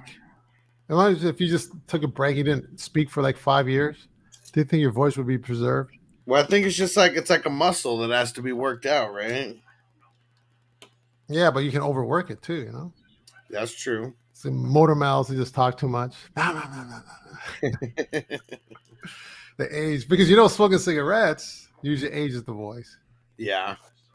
I don't know about the hookah, the weed so much, but I know cigarettes straight up. Sure, it's got to. I got kind of a raspy voice. That's funny when women get the raspy voice. Yeah. Holding that cigarette, at the last slot at the end of the slot machine aisle, right? You've seen that in Vegas. Oh, They all yeah. look the same too, just like there for hours, smoking, sounding the same. That's for sure. Oh man. Yeah. Not a pretty thing. Not a pretty sight. Fine. When I go to Vegas, first thing I go to, I like the slots because they're all shiny and fun, Okay. But then I'm after about 40 minutes, I'm done. Yeah. I'm done with them. It's like, 'cause I'm not winning. I win a little bit. It's not it's not a lot. Yeah. I think next time I go, I want to get into blackjack. Blackjack's fun. Yeah, I think it's time to change it up. Craps Do is some fun. blackjack, I think. Roulette's fun too. Roulette, that's just the ball goes around black and white, right? On the black and red. Black and red, yeah. Roulette. A lot of different ways that you can play, but a lot of ways where you can lower your risk on things like just betting on the black or red. Taking Oh, so how's it played? Like, okay, you bet on black or red, but you bet on numbers too, or is it this dimensions to it? yeah, you could bet on individual numbers as well. And since it's harder to get those, it's like 36 to 1 odds if you hit those. If you bet on black or red, it's just you get 2 times. It's like Yeah, because it's the 50% chance, right? yeah, well, 48% because you got the green and double green as well. There's green? Yeah, you have the green 0 and the green double 0. Okay. And that's pretty much like everybody crapping out So, when it hits that. so you can go like, I want to go 17 black, whatever it is, 17 red. And then what do you get like if you get that? But the chances are so freaking slim. It's unbelievable. You get like 36 to every dollar that you put down. So if you put down $10, you'd win 360. Oh, okay. Yeah. So Yeah. what's the chance of that? That's gotta be slim, man. Right? Well, yeah. I mean, there's only one number that hits. There's like 36, 38 different, things that could happen on the board. Okay, Alex, can you put down multiples? Yeah. Let's say, okay, 1 out of 36. Let's say I want to put $50 down on 5 numbers, black or whatever. Uh-huh. So you put $50 down, and then, yeah, that makes sense. If you got like, okay, let's say if you do 6 goes in 36 9 times, so you got like, obviously a way better chance, right? Yeah. You get like that's about, I don't know, 15% or something like that. Mm-hmm. So do a lot of people do it multiple, like Well, maybe 5 or 6 numbers at a time on yeah. one screen? Yeah, usually if it's people who are playing the numbers, because sometimes people don't want to play the numbers, they play the black or red, or the groups of numbers and things like that. Oh, well, what's that? What's the groups of numbers? So you can play 1 through 12, 13 through 24. Oh, okay. 25 through 36, whatever it is, but it's like the breakdown of the thirds. You break those into a third. Oh, okay. So the groups of numbers is going to give you, a third of the time, times 3, right? Yeah. So instead of picking all 36 numbers, you get a third of those numbers. I guess that could make sense. And then you win some money. Then maybe you do one for 36 when you start getting a cushion of money, possibly. Who knows? This is really stupid. The cocaine bear. Are you watching the feed? No. It's the visual effects award, and they got the cocaine bear up there on stage. Oh, Cocaine Bear, yeah, that movie. Yeah. So ridiculous. Let me check. Let's see if I can find anything.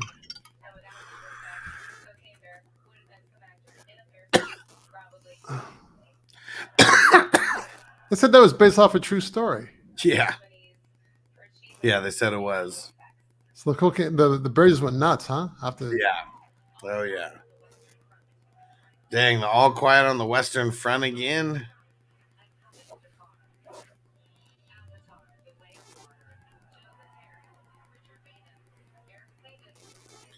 Yeah, Avatar's just nuts on the visual effects. I didn't even know they came out with a new Batman. The Batman. I don't know that either.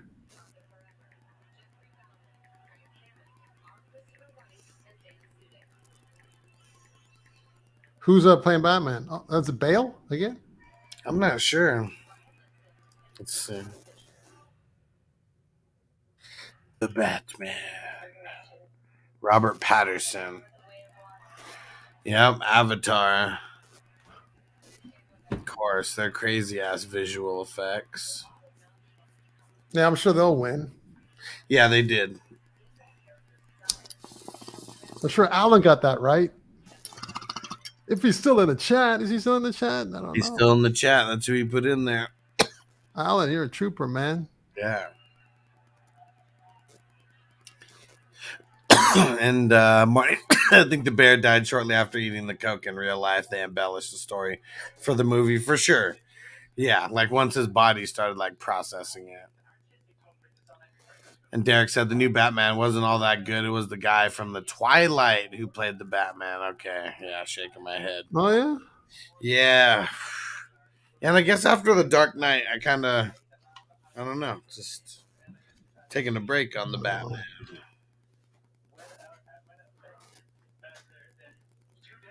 All right, I'll finish this thing. Well, I don't know if that's going to be beat. You know, no, the Dark Knight. I don't know. Yeah, and I mean, especially going back to like the Tim Burton ones. Like, what would you say is your favorite out of all of them? Probably the one with Heath Ledger, I'd say. Okay. Yeah. I think that was the best one. The other ones, I remember when the first one came out, they were kind of soft. The very first one? Yeah, the first couple. You didn't like any of the Michael Keaton ones? No, I liked it, but not compared to the other ones that came out after that. No. Okay. I just thought they were. I liked it. What Jim Carrey was in the third one, right? Yeah. I mean, the Riddler.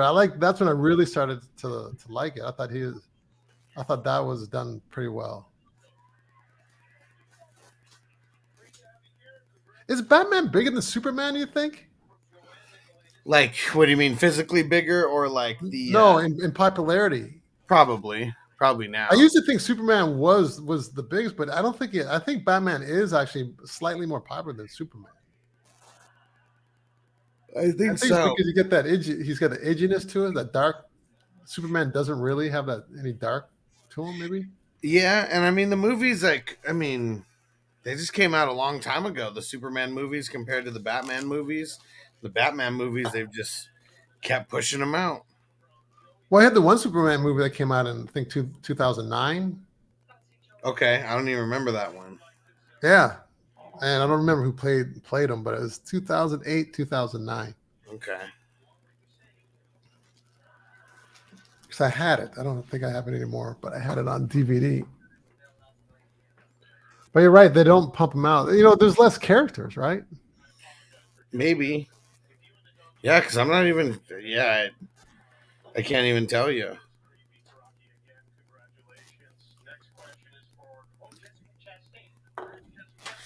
What is Jimmy Kimmel doing now? Yeah, I'm back on the feed there. I don't know if I'm on Kimmel or not. He's talking. Yeah, he's talking to the audience now. I'd like him to go on Oh, the bird didn't go nuts in real life, huh? It just died. Yeah. So there's no truth to that part. I thought there was. I mean, of course, they're going to Hollywood it up. That's what they do.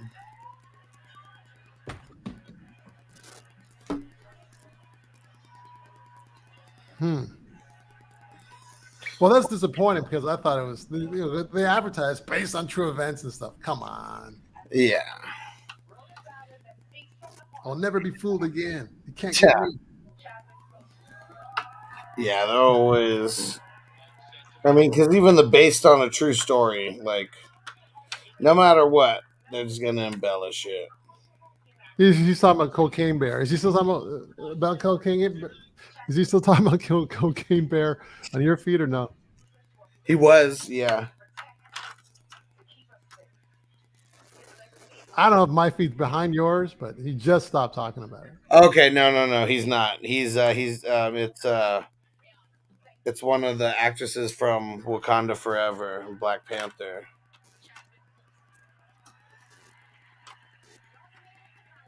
Man. Original song now. But I'm pretty sure they were talking about Chadwick. Yeah, right now she just as you said his name, she just said it. Yeah. He will live on. Yeah, she just said that too. But she said that already, so you're just repeating what she said. Yeah. I hope so. Or we're in another parallel universe there, Alex. We'll just see into the future. Bogart disappeared into the vortex. He went into the Matrix, heavy. Yeah, we're getting close to the end here. We got to be getting.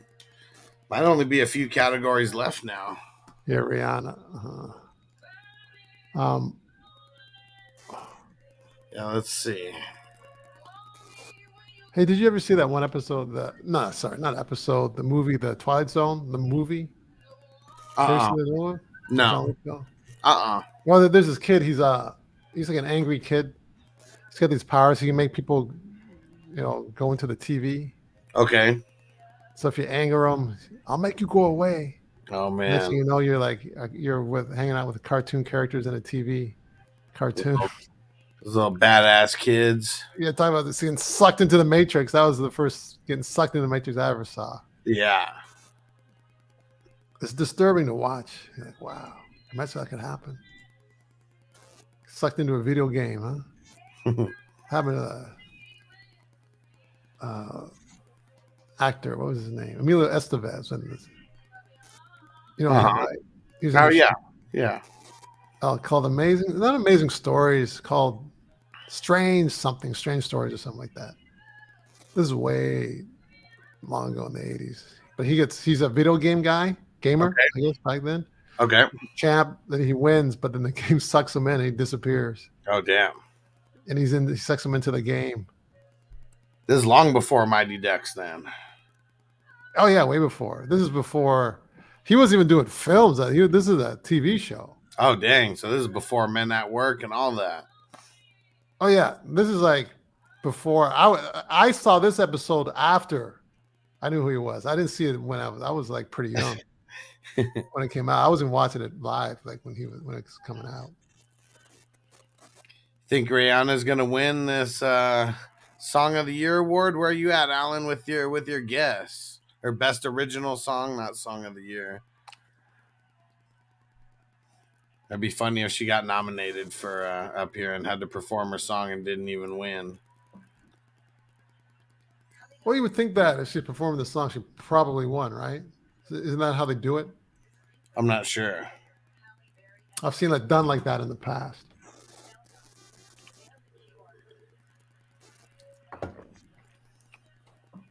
But yeah, we're getting close to the end here. There's only a few more categories. And Alan said Cocaine Bear's still a way better story than the Amy Winehouse story. Probably. Probably, at least more compelling, yeah. Good to go. We got best actor, best actresses. Best Picture. I'm not sure if there's any others besides those ones. I'm surprised they haven't changed those words yet, huh? Yeah. Using actresses still. Well, I think it's female actor. I think Yeah, that's, is that what it is now? They changed it to that? yeah, I think that's the official way it's worded. Oh, okay.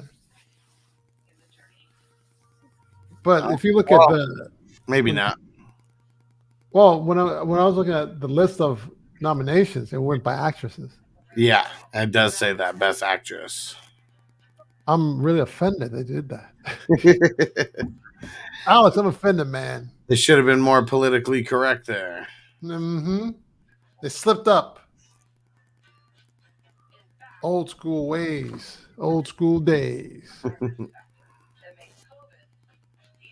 So I'm gonna turn this up and see what's going on. But yeah, I do want to see what ends up getting Best Picture. Because well, what award are they doing now? well, I mean, I'm not sure yet. It's on commercial right now. But I'm just thinking about that one. Because, yeah, I mean, the All Quiet on the Western Front, like that one's won a shitload of awards. I mean, Avatar is one of the ones also. And this Everything Everywhere All at Once, I mean, that's won a lot of awards too. I had a feeling that one's gonna win. I was gonna win. And then you got Top Gun Maverick. Marty said cancel the Oscars.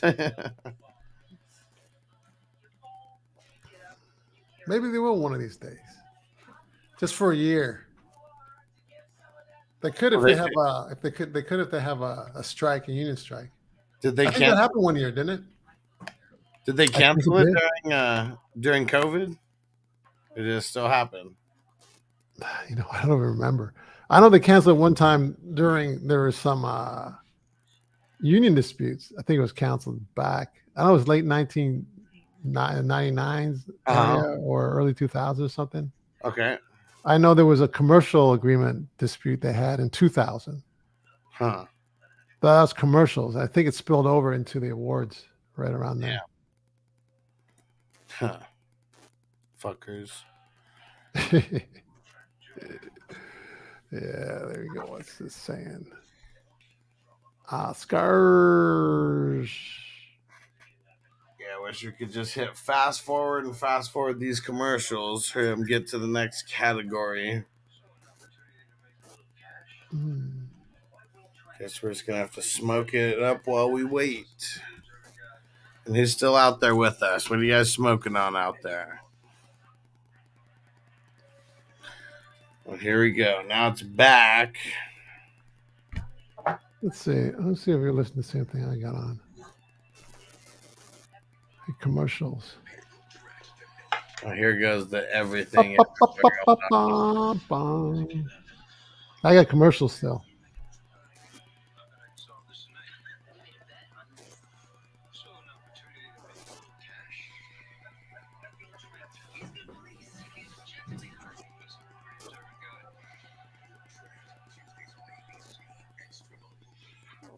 You still watching commercials?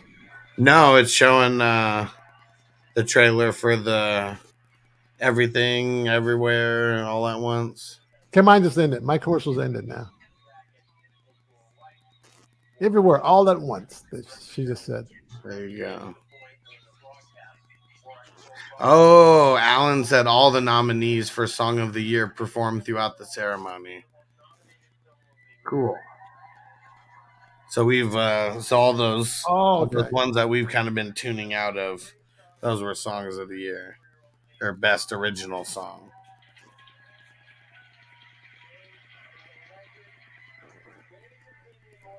And they're back. Babylon.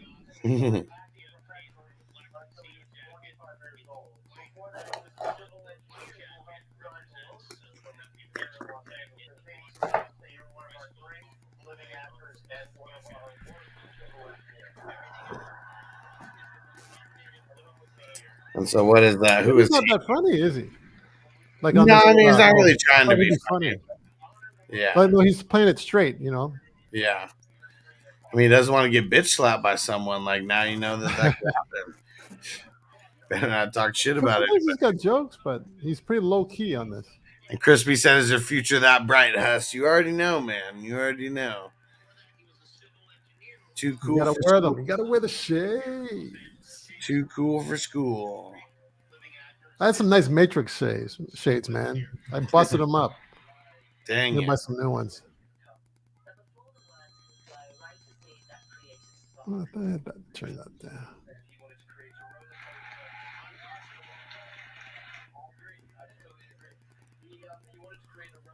So which? Here you go.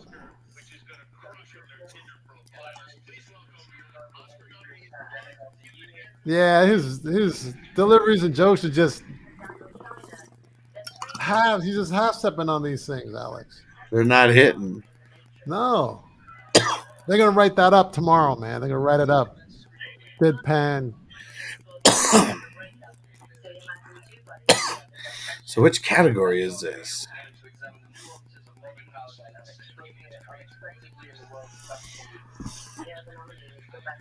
Oh, I have a nice live feed right now. There we go.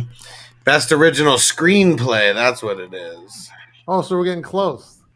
Yeah. We got to be getting down to the end. And I don't think we've seen best director yet. So we probably have maybe 5 more.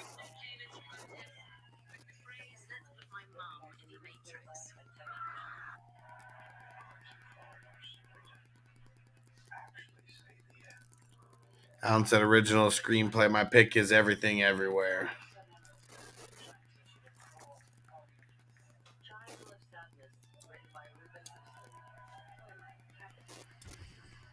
And Alan, how many of these movies have you actually seen? I know I think you said it in the beginning which ones you saw.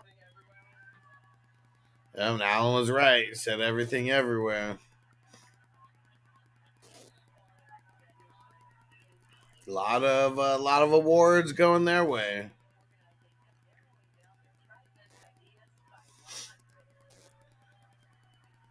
Booyah.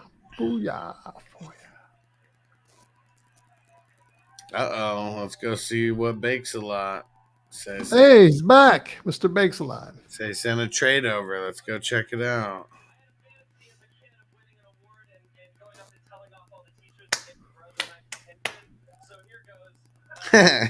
Oh, that's funny. You were talking about me. I'm not making that trade. I don't want Khalil Herbert. There's a big trade yesterday, wasn't there? I don't remember who you said. I'm not too savvy, but I saw the feed. I saw your notification. Yeah, who was the Because you're telling Bogart. Yeah, what was the I'm really high right now, so I can't remember what we were talking about. But who was the trade? Oh, it was the Panthers. The Panthers made the trade, moved up to the number 1 spot. And then we had the what's it called? Jalen Ramsey got traded to the Miami Dolphins today. Yeah, Marty. That might be the one I saw. Maybe. Hell yeah! Well, I thought you did one yesterday though too. Yeah, it was the Bears and the Panthers. Oh yeah, okay. Yeah, they traded up for the number 1 pick in the draft. Who was that good for? The Bears, the Panthers? Both, I think. I mean, the Bears, they got a lot of picks for that one. And they weren't going to draft a quarterback, and that's why that's why the Panthers want to jump up there to get a quarterback. Yeah, you don't have a decent quarterback, you're done. Yeah. So kind of working out for all parties concerned, at least as of now. Very cool. Oh, they're just knocking them out. They're doing 2 back-to-back now. Are they? Because Yeah. they're tired themselves, probably. And Mari said, I didn't hear you talk about it. I think the Panthers overpaid, had to overpay, but damn. Yeah, well, I mean, it was 2 first-round picks and 2 second-round picks is what it came down to. So, I mean, 49ers paid 3 first-rounders to move up to grab Lance. So I don't think 2 firsts and 2 seconds is too bad. If they do, I mean, got a hit, or else, I mean, of course it's going to look like a bad trade.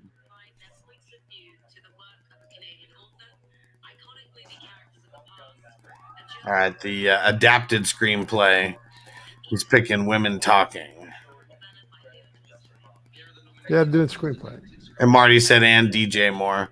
Yeah, I mean, they're kind of rebuilding a little bit right now. So, I mean, DJ Moore's contract, maybe they just didn't want it anymore.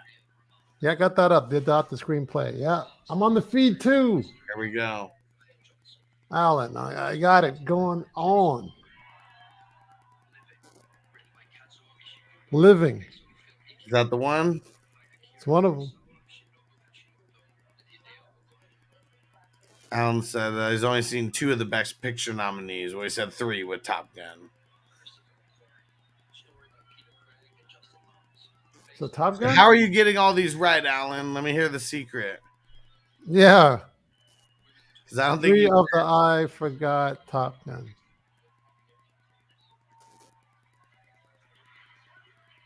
Yeah, and I wonder what's an adapted? Johnson goes to Women Talking. Women Talking, she said. Women Talking. So what From do Toronto. you? Toronto, Alex. You hear that? From Yeah. Toronto. What is an adapted screenplay? Because I mean, it was like Top Gun was one of the ones up there. So that's gonna be big in Toronto now. Did you hear me, Nelson? So what is an adapted screenplay? Like Top Gun was one of the ones that was nominated. What is it? I don't know. I think it's adapted screenplay from a novel. And then they wrote it because the screenplay is like a lot of times they're not original, but it's a screenplay that's original screenplay adapted from a novel. Okay. I'm no expert on it, but basically that's the basics of it. Okay. But you get a lot of screenplays that are just original works, right? Right. Well, that's what we just had before, the original screenplays. So they did these 2 back to back. Yeah. Yeah. So we got to be getting front. So this is another war movie. The Western Front one, yeah. That's that war movie that's been winning all the awards tonight. So it's done in Canada? No. Or the writer was out of Canada, right? I'm not sure. Out of Toronto. Okay. I don't know. Because I mean, that was the screenplay. So I mean, that whoever just accepted that was the writer, right?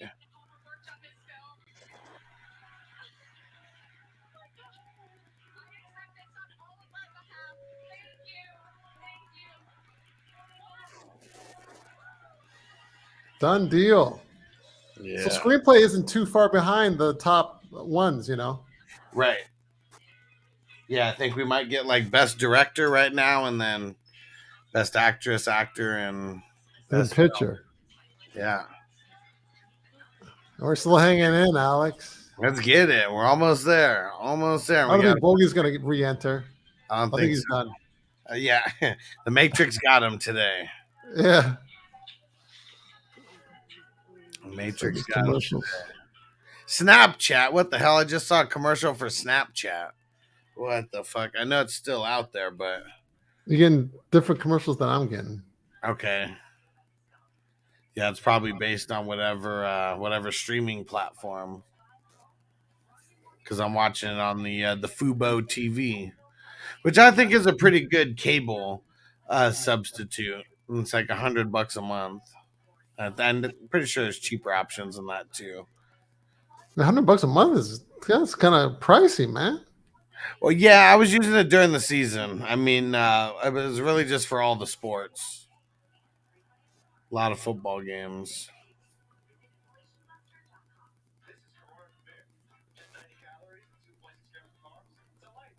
But yeah, I mean, shit, compared to what cable actually costs, though. What does cable cost now? Last I heard it was $80-something. Now, what is it? 150? I don't know. Like, I mean, yeah, I guess it depends on what you have, but yeah, you get those bundles and stuff. 300, yeah. I've been asked to do those bundles, but the bundles are only like $40-50 or something. But I say, listen, I don't watch TV. Well, maybe you can get it anyway. Why? They won't take no for an answer. Then I just end up hanging up on them. They have an answer for everything. Let me try this, try that. No, I don't want to sit there and watch TV. I got all these things I got to do to get done. I don't have time to watch TV. Alan said, but I saw My Bag of Dicks 2 on Hulu. Oh, easy, Alan. Alan, easy, man. That's one of the short films. That's what's so funny. Like I don't. Well, that's what I told you about. I read that one. It's an what was that one all about? But I saw My Bag of Dicks 2. Yeah, they're. No, I didn't, buddy. I know we're getting like my bags. We're getting like local stuff here too because they just. I'll get you some. You just got to be good for the rest of the show. And they got they call it the Sphere in Nevada, and it's like Madison Square Garden West. It's a whole big like Death Star looking thing, and they're gonna have different concerts and stuff that are taking place there. And so, is it one big arena or what is it? Yeah, it's a whole big huge arena, and it's a big dome, big black dome in the right behind a lot of the casinos on Las Vegas Boulevard. Oh wow! So it's different. You've got the football stadium now. Mm-hmm. That's like as big as SoFi, isn't it? I'm not sure because I don't know how big SoFi is. I mean, it seems like this one is pretty small. It's like literally just across the street from the Strip. And, where the Raiders play? Yeah. Because I saw it on TV. I saw a little documentary on it, a little show on it. It looked pretty big from what I was looking at. I mean, it's definitely big. I guess I don't know. It just doesn't seem like there's that much space that it takes up. They're finally showing the Top Gun Maverick. Well, they don't show a lot of. They don't take up a lot of space. Right. The stadiums, a lot of them are built into the ground. Yeah. They're built, they go up. Crispy said, let me go check whose trade offer I'm going to decline.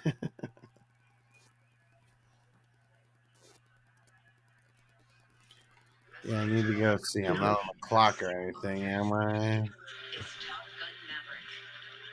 You said best picture? No. And Crispy, you're on the clock in 19. Yeah.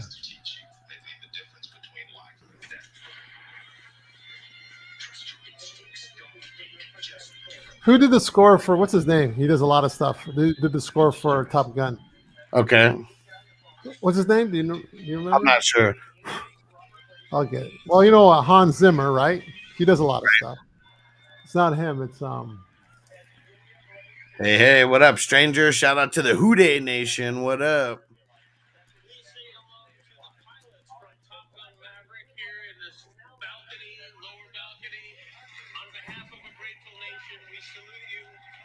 Oscar for sound.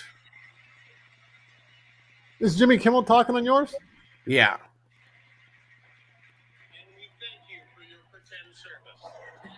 Oh, there's a joke in there. Okay, you did one.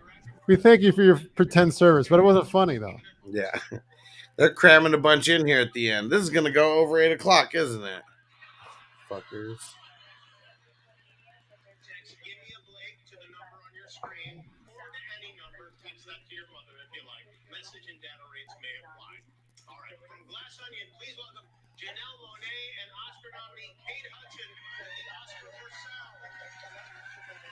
Oscar for sound.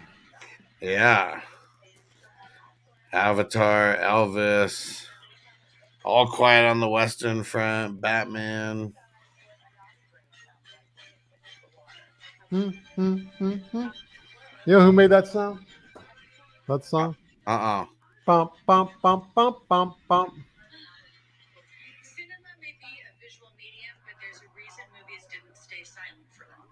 Sound teams transform images into fully dimensional moments by designing, recording. You know who did Low Rider? Low Rider. I know the song, not sure who did it though. War. Okay. What is it good for? Yeah, there's these black guys. Yeah. I didn't know it was black guys that did that song. The War, they did that Why Can't We Be Friends? You know that song? Yeah. Yeah. I just found out the Yeah, Elvis is up for a grip of awards too. I don't know if they've won any tonight so far. Okay, All Quiet on the Western Front for sound. I'm going for them. Oh, he picks Top Gun. When are you ending that? Top Gun. Okay, we're going head to head, Alan, you and I. Dang, and Let's see who Alan wins the top. Alan stays correct. I don't know how long ago he put that in, You but got a hand behind you. yeah, Noble's right over here now. Yeah, finished it. Now when you Amy Nelson. We're gonna hang it up in that. My namesake. Right there, see? Right there. and what did you say when you're gonna end it? Probably like 20 minutes. Where we've got a couple more awards to go. Can you skip 10 minutes? Skip 10 minutes. Yeah. We'll be done soon. It's probably only got like 10 or 20 minutes left. Oh, what? And I hope you get my boba. Yeah, this is Alan beat me. first He's got one. the inside scoop. He's got the Crispy inside said they scoop. can wait. Yeah, Crispy's got some smoking to attend to. So is this Top Gun's first win? For tonight, yeah. I think they're up for another. Well, they're up for Best Picture too. Yeah, and I don't know if they have anybody in. Like, I don't think Tom Cruise is up for Best Actor or anything. No, the acting wasn't like really much at all. He didn't have anything to do. Yeah.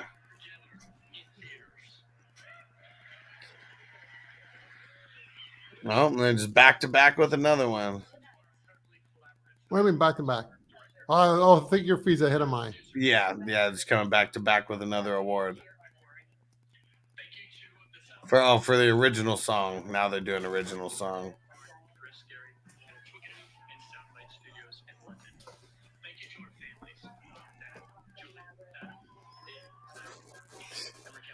Lady You are Gaga. welcome.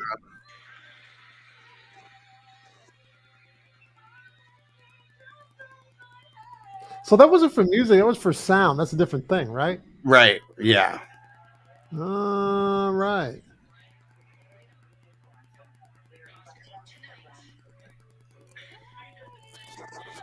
Yeah, they got a lot of Oh, a lot of what? oh, here's what Alan said, the Natu. Now I see what it was. It was the dudes with the suspenders who were doing all that crazy stuff. Babylon. Yeah, that everything everywhere looks hella trippy.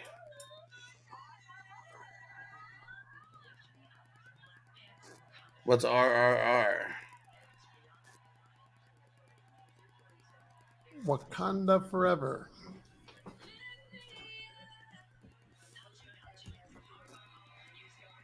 Oh, he said that was his pick. The Natu.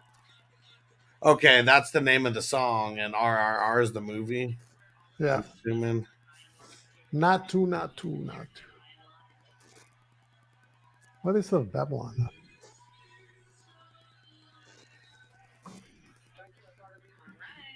Come Here on. we go. We want to see the last couple. Not too. From RRR. Yeah, Alan, come on. Is Alan batting 1,000 still? I think so. I don't know what it is. Yeah. Alan gets nothing wrong.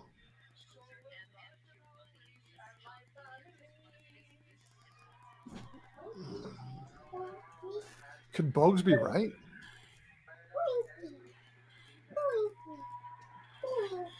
What's that sound? Noble. Oh, I thought it was a dog whimpering or something.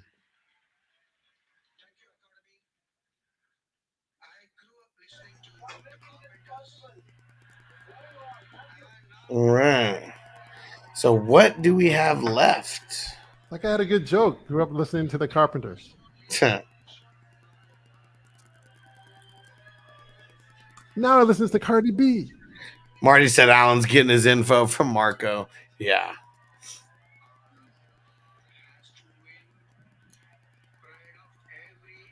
Where's Marco? Is Marco like a time zone earlier? Well, he's Marco from the future. Yeah, because he's in Germany. Ah, from John Travolta. he's getting nominated. He's presenting. Wow, I know he was around still. Is he still doing movies? I don't know. I mean, I assume so.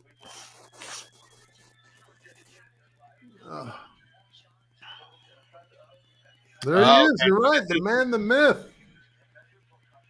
Yeah, this isn't even presenting. I mean, unless he does present after this. I mean, I think they're shouting out everybody who passed away this past year. That's what he's doing right now. Yeah.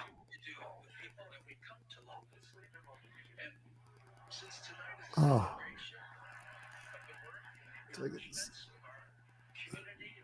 Always got to get heavy at the end. So they always got to get it real heavy, make it heavy at the end. All right. So it's closing time, I guess, huh? Yeah. We're getting close to it.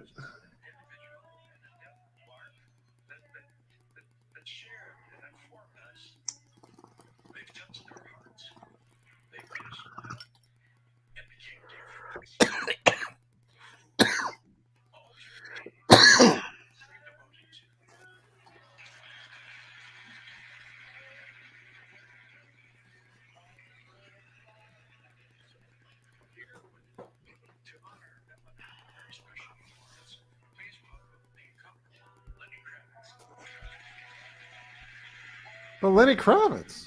Cool. Yeah. Oh. Meant to have another light on back there. Yeah, a lot of these people, I'm not recognizing their names.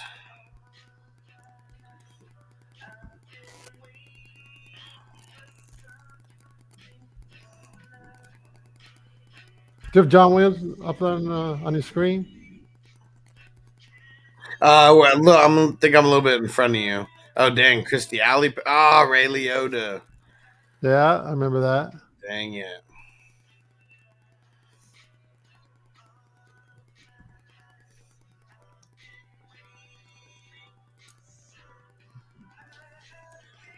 Who else on there? I can't see. I don't see the names. Yeah, I mean, a lot of these guys I'm not really You don't know who they are? really too familiar with. There's a lot of behind the scenes people too. Irene Cara. Oh, I remember her. I think I saw her actually a couple of years ago in the store. Gregory Allen Howard.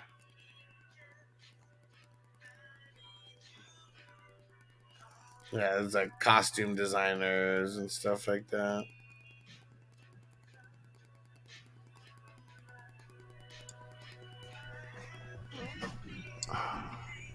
Was it Irene Cara in Fame?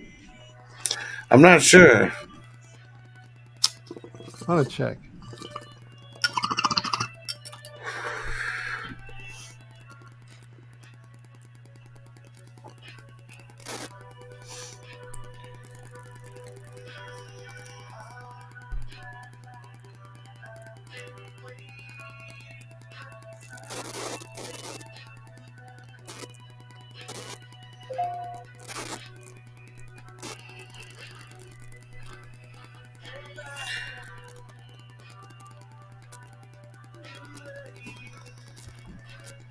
Jennifer Beals, Irene Cara, Flashdance. No, she wasn't Fame.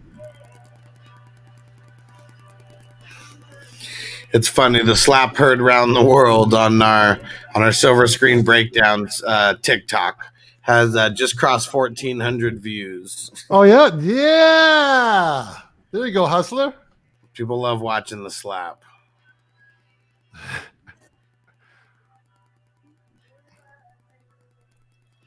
Right on, right on.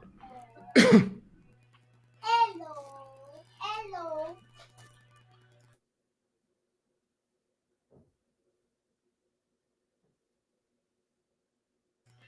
Dang, man, this is a long list. It's still going on and on. Any more recognizables? Not really.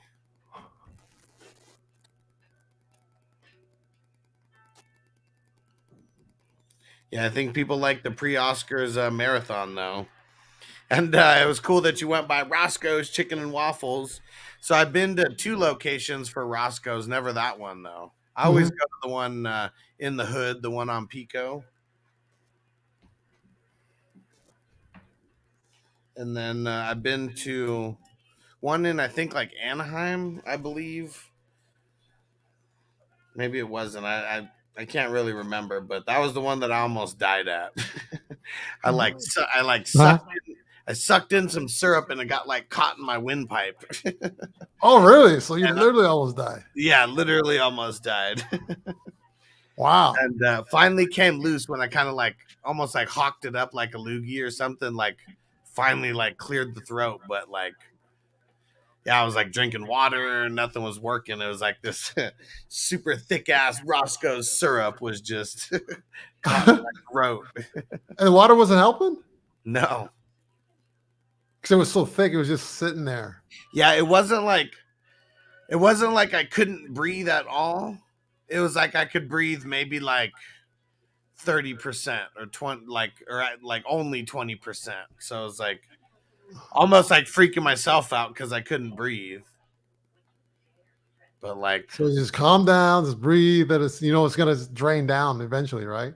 yeah. And that's before I even ate anything, before I even ate one bite. So you probably didn't want to eat after that. I ate it all. Like it wasn't gonna go to waste. But man, that was Oh traumatic, man, kind of traumatic experience. I'm glad you're all right. What do you think Yeah, about Roscoe's? Is that a place you ever go to? I've been there like twice, Okay. but I don't really eat. I'm not eating carbs right now, so the waffles I'd eat. I'd eat the chicken though. Yeah, for sure. And yeah, and I guess you were vegan for a while too, right? Yeah, so that was even worse. Yeah. But now I can still go now. But you know what? I mean, maybe I'll just bite it and just go. Just maybe eat a half a waffle or something. So Stick good. close to the low carb thing. But I wouldn't mind going. So good. And Bakes Lot said, let's smoke a bowl. Let's get it. I'm packing it up. Bowl of the pink runs Schmuck-a-roll. right now. And Alan said, I always had a crush on Angela Lansbury as a young boy. Is that a joke? Angela Yeah. Lansbury? Isn't she that old one? Yeah, the one from Murder She Wrote. Yeah, with glasses. Yeah. It's got to be. Alan's a big jokester. Yeah, you got jokes, Alan. That's funny. And don't forget to follow us on all the TikToks. I've got like 5 TikToks now. You guys got to go check them out. So I got the FF Hustler 420, of course. We got the Silver Screen Breakdowns, and that's SS Breakdowns. And then I got the Stacking Bricks. And then we got Huss Eats, and that's like a Las Vegas like foodie. Las Vegas foodie channel. So I'll put you guys up on all the dope spots to eat in Vegas.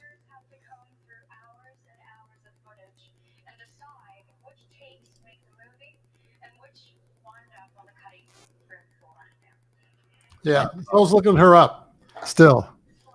Alex. Yeah. The Irene Cara, Uh huh. she was on Fame, played Coco. I ran into her at the store just up the street here, Okay. maybe 3 years ago. Okay. That was amazing. Like, hey, that's Coco from Fame. I used Nice. to watch that as a kid when I lived in Canada. Nice. But yeah, she passed. She looked kind of the same too. She didn't look much different. Yeah. Yeah, so I don't know what happened with her, but she's looking Dang, all yeah, right. there's with her everything size. everywhere all at once, just like insane with the fight sequences, and looks hella trippy, like something that would be super trippy on mushrooms. Watching what? Which one are you watching? The Everything Everywhere all at once. Is that a Western? No, that's not the Western one. That's the one with Stay here. Jamie Lee Curtis, and let's see. What's it about? I have no idea. No idea. So which one is this? There's Noble. Say what up to everybody, Noble. Okay, it was the Everything Everywhere that just won this one. So what is this? Best editing or something? Robots.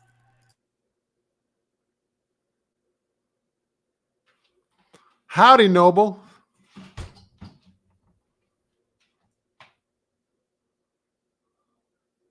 He's waiting for you, isn't he? For something. Yeah, because I told him I'd get him road bucks, and so he for his game, like extra money for his game. See, I got a little better light. I might have this light on. You see that? Uh-huh. It's a little better, right? Yeah. That wasn't on the whole time, but it seems to get darker though. Maybe I should have had that one on, but okay, yeah, film editing. Yep. might pick everything everywhere. You know what? I want to pick everything everywhere because if I pick it, it won't get it, and then he will have one loss. Well, it already showed me that he got it, so I wonder if he's watching it on cable and then telling us, like, because I know it's on a delay for me somewhere. And then Would Alan do that though? Would he be a sidewinder snake to do that? I don't think so. No reason to. Yeah, so he's got to be telling the truth. Maybe he knows the movies well. Right, Alan? Man, this movie's got a lot of awards tonight. Is that the one that was from Toronto then? I'm not sure. I'm going to check.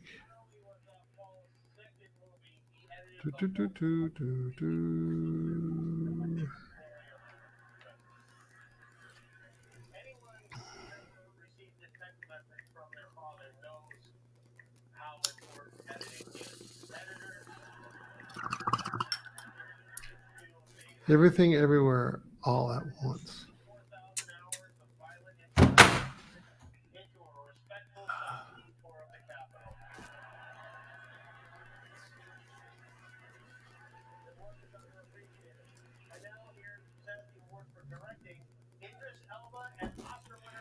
Oh, here we go. Getting into Best Director, and it's Idris Elba coming out there.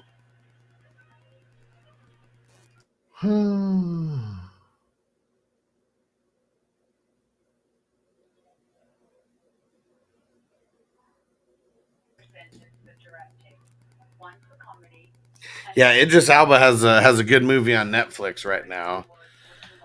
Let me tell you what that's called. You guys should go watch what? Let's see. What the hell is that?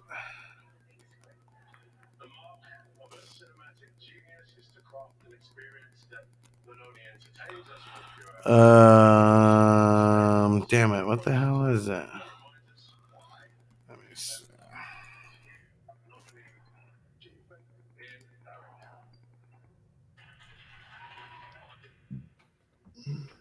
Let's see. What the hell is it called?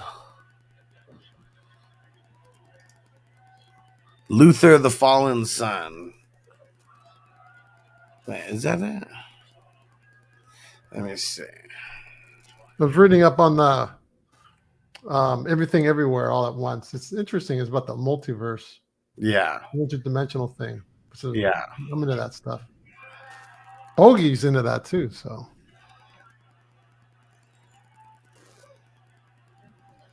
Is this the Everything again? Yeah. Yeah, Everything Everywhere. Yeah, for Best Director now. Did it win? Yeah. Good, I got it right. Yeah. The Harder They Fall. That's the Idris Elba movie on Netflix. The Harder They Fall.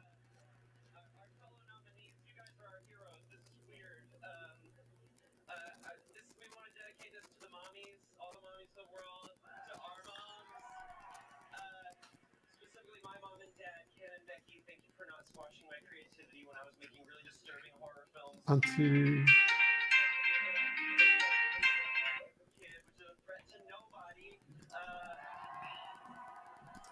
Crispy said Noble picks the kickers for the redraft leagues.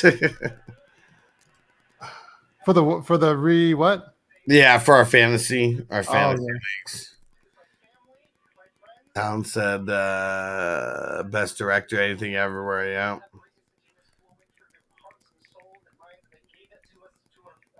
What are the next ones? Throw them in again. I know you gave us all the predictions earlier, but throw in. It's got to be the best actor, actress, and best picture. The last ones.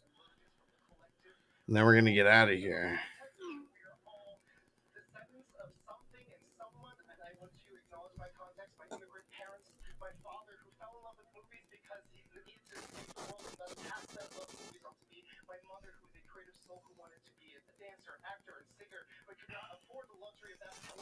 Yeah, I wonder if this will be one of the ones that I actually go watch now. Everything Everywhere. Yeah. I'll check it out. I think all at once. Takes directing too. Yeah, Alan. Alan, come on, be straight up, man. How are you getting these right all the time? It involves 4 characters traveling through multi-universes to alternate universes of themselves trying to save the world. Yeah, sounds like something we're going to have to watch. Hey, maybe that's what happened to those family that disappeared, you know?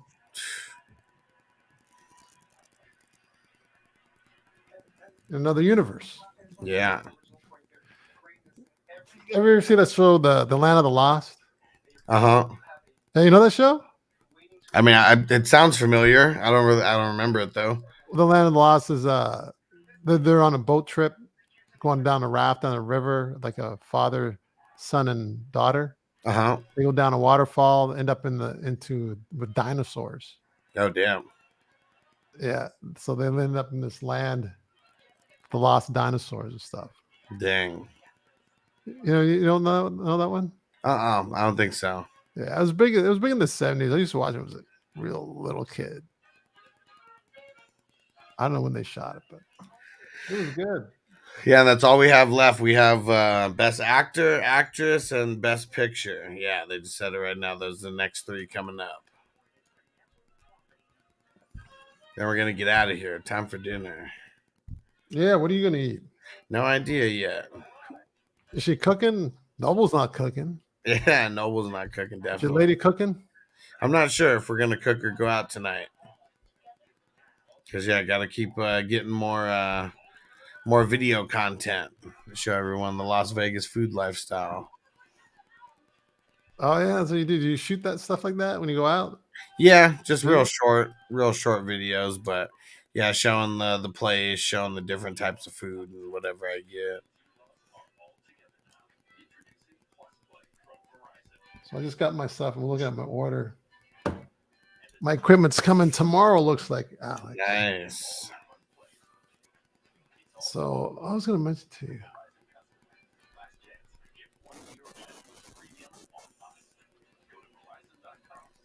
Yeah, now I've got 2 ways to hook up my piano. So I'm going to do that.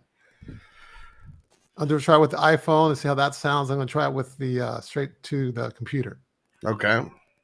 So I got those 3.5 millimeters. Uh-huh. To hook up into the piano to the computer. So that's why you got to wear the headphones and stuff. Yeah. It sounds like it's coming out of my piano's going to be coming out of my speakers, the computer speakers. Yeah. And they'll get the software right, the Ableton or the. Have you tried any of that stuff like GarageBand or anything? No, I never messed with it. But you don't do music like Bogey though. No. So I mean, I'm mostly using a Premiere Pro for everything that I'm editing. Is that like Pro Tools? Is that different? It's got to be. I guess I've never used Pro Tools, so I'm not really sure. But I know Pro Tools. I mean, it's an editing software, right? Yeah, it's got to be similar. Well, it's one of the top ones they use. Yeah, so this one it's Adobe. So what's Adobe do? Well, they do Premiere Pro, Photoshop, and it's amongst that family.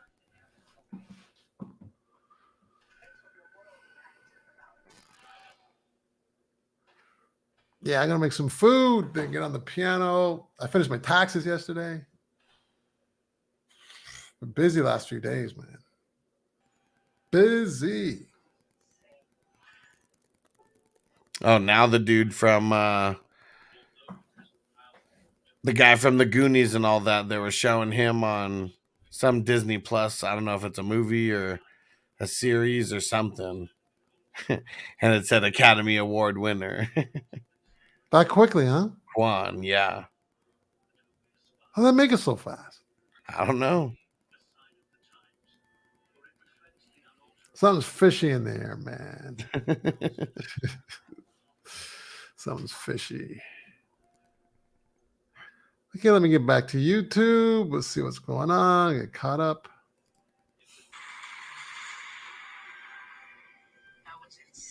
And shout out to everyone who's still rocking with us. Absolutely. Thanks, guys, for coming. We're up to 13 people in the chat. That's nice, man. Yeah, and that's yeah,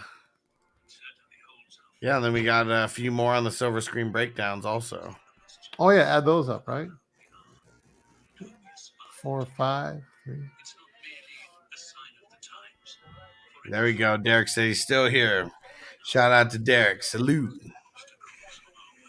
Yeah, Derek. Oh, you're still here. That's good. All right. Sorry, Big was it? Tons is back. What up, Big Tons? Song in the house. What up, Cool MC? We got 3 more categories. That's it. And Big Ten said, I do have a trade question. Shoot it. Jackie Brown. Love Jackie Brown. Yeah, I saw her live at the. Went to one of them shows, you know, one of them tapings. Yeah, and we already we did a silver screen breakdown on Jackie Brown very early. It was one of the first episodes that we did.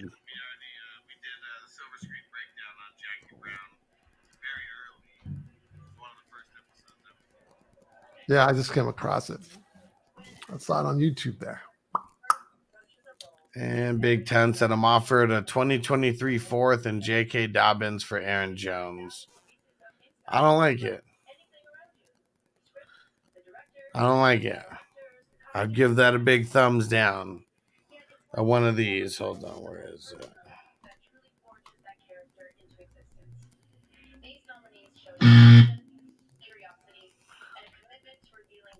Hey, and Smiley's still here too. Yeah, what up, Smiley? Oh, yeah? Hey, Smiley. Smiley, when did you come over to, I'm on the 420 Fantasy Hustler. Well, she's on the silver screen breakdowns one. That's the one for all the movies always. Yeah, she's not into the 420, so. But I'll send you the link just so you. Well, I did send it to you, but I'll send it to you again. Me? Yeah. No, I'm on the link. I've got both of them. Okay, perfect. Yeah. I've been going back and forth, but I'm mostly on the 420. Yeah. Chat's just a little bit more lit over there. Oh, there's 4. Yeah, I know. It is. That's why. There's more action on the 420. But there's there were 4 people over here. Smiley. All right, come on. I'm pulling for Brendan Fraser. Come on, Brendan. Yeah, I don't know if I would ever watch this movie. It just seems too sad. He's about to cry right now just as he's nominated. Bakes said, I can see what we can do if you're down to counter, homie. Well, I guess I'm just not sure because Khalil Herbert's nowhere in my wheelhouse. So I'm not, I guess you got to rethink that.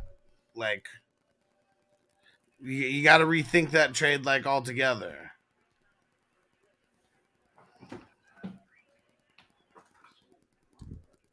Come on, Brandon. And Big Ted said, I like the trade if maybe it's a second or a third. I don't know. I mean, I kind of don't. I still think Aaron Jones is going to be good for 2 more years. So I don't know. I guess it just seems like selling low on him. Come on.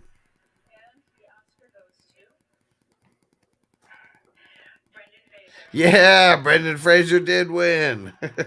Oh, I just found that out. Yeah. Awesome. I'm going back there.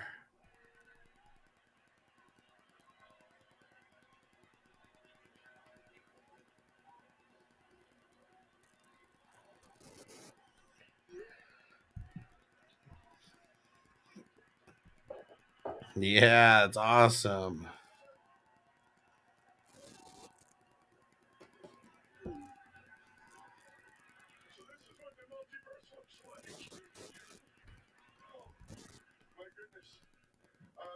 Okay, Bake Sauce said he was talking to Big Tons. Okay.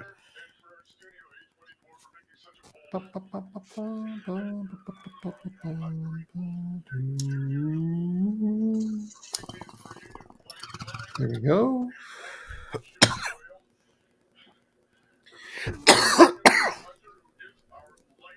Oh, sound.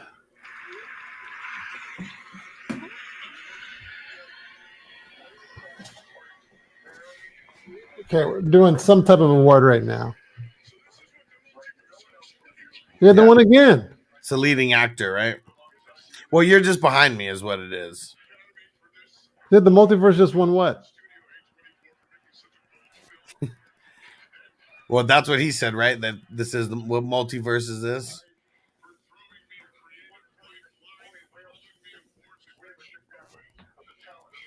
The Whale.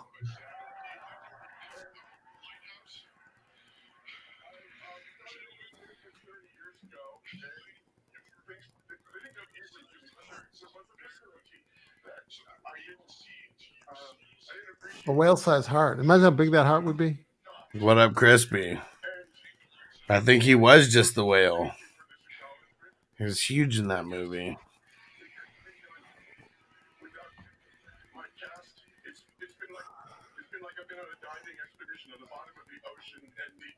He's out of breath. Yeah.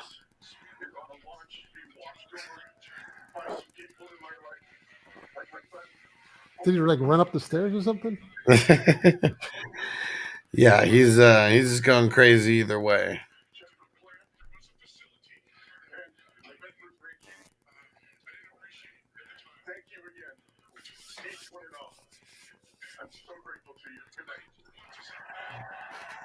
Yeah, Brendan Fraser's back. He's gone That's forever. Fraser talking right now, is it? Yeah, that is. That's him? Yeah. His voice has changed. Yeah.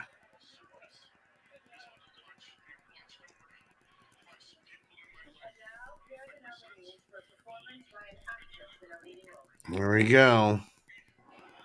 Well, he sounds different. I didn't know that was him. I thought it was someone else. So we got the leading actress, then we got the best picture. Also, but he went for leading actor, right? Yeah, I thought that's after the actress. I thought so too. Ladies before gentlemen. Guess not anymore.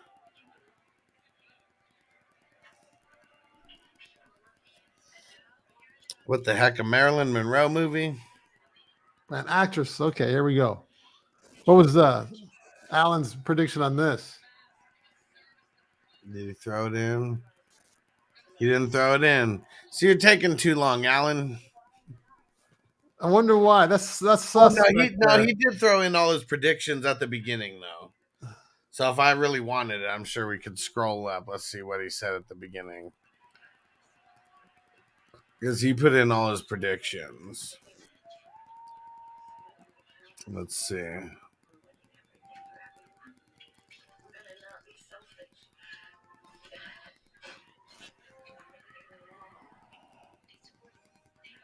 Huh.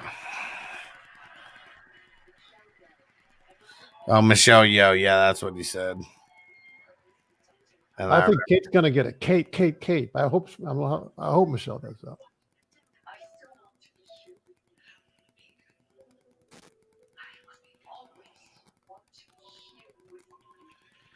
Oh, what happened, Alan? How come you changed the best actor earlier? Because I see actor here, Austin Butler, from earlier today, but you changed it up. He did? Yeah. He did say Michelle Yeoh earlier, and she just won it right now. Yeah, there's everything everywhere, man. They're taking all the awards tonight. Is Michelle Yeoh and everything? Yeah. I have to watch. I have to watch. I'd like to see her. Crazy.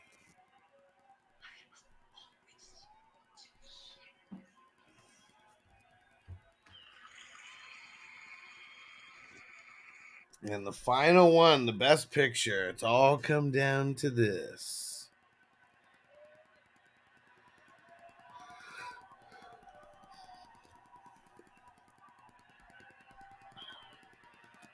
Yeah, I might have to see this movie. It just sounds kind of crazy, and then everything that looks like a real trippy ass movie. All the little boys and girls who look like me watching tonight. This is the beacon of hope and possibilities. This is proof that dreams dream big and dreams do come true. I just sent some to you on Instagram there. Okay. Big guy. You are ever past your prime.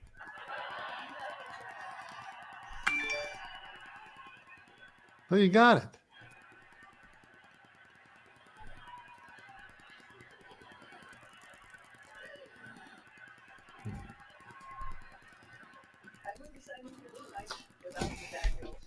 Ooh, what's this? Sweet potato cake. From Japan. Japan, Nice. man. Nice. Michan, say hello to our show. Thanks for listening to our show and telling her. She's listening right now. So Appreciate you for hanging out with us, Smiley.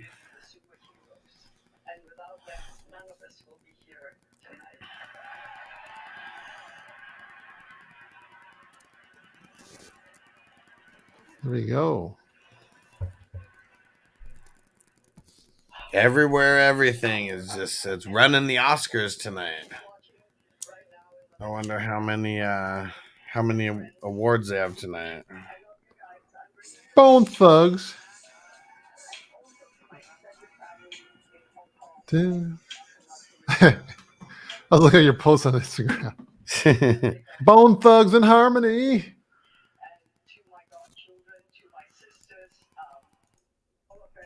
I remember when they first came out, they were like amazing. Heard nothing like them, you know? Uh-huh. Pioneers, I like that.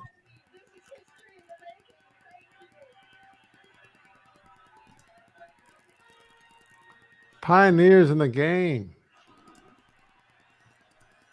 All right, we're getting the last one now. So Michelle won, and I'm just gonna call it right now. It's gonna be this Everything Everywhere All at Once is gonna win Best Picture. It's won everything else. must be a good film, obviously, huh? Yeah. Oh man, Harrison Ford's coming out, and Short Round Data. He's all super stoked for him. He's clapping hella hard. Super giddy to see him. Is he coming out to present? Yeah. So I just finished up Michelle Yeoh. Yeah.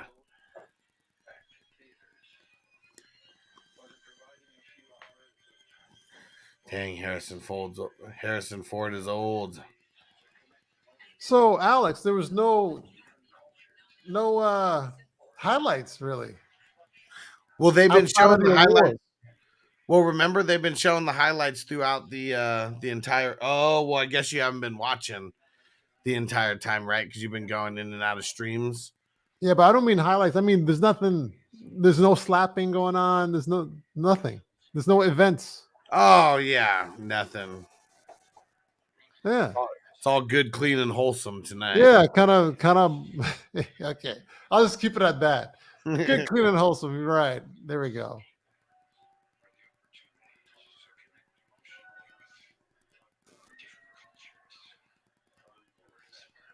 He sounds more like Clint Eastwood to me. Kind of, right? Oh, someone's cheering. There's people they're cheering, so they're getting it before me. They're getting it before you too. Yeah, it did win it. Okay. Yep, they did win it. The Everything, Everywhere, All at Once. Man. Of course they won it, man. They've been winning everything tonight. Yeah. And Derek said he was hyped as hell to see Harrison Ford. Hell yeah. Well, I'm gonna listen to it. I'm gonna get it in about 10 seconds on my own phone. Yeah, you think Short Round was calling him Indy? Yeah, he's up on the stage right now. Nice.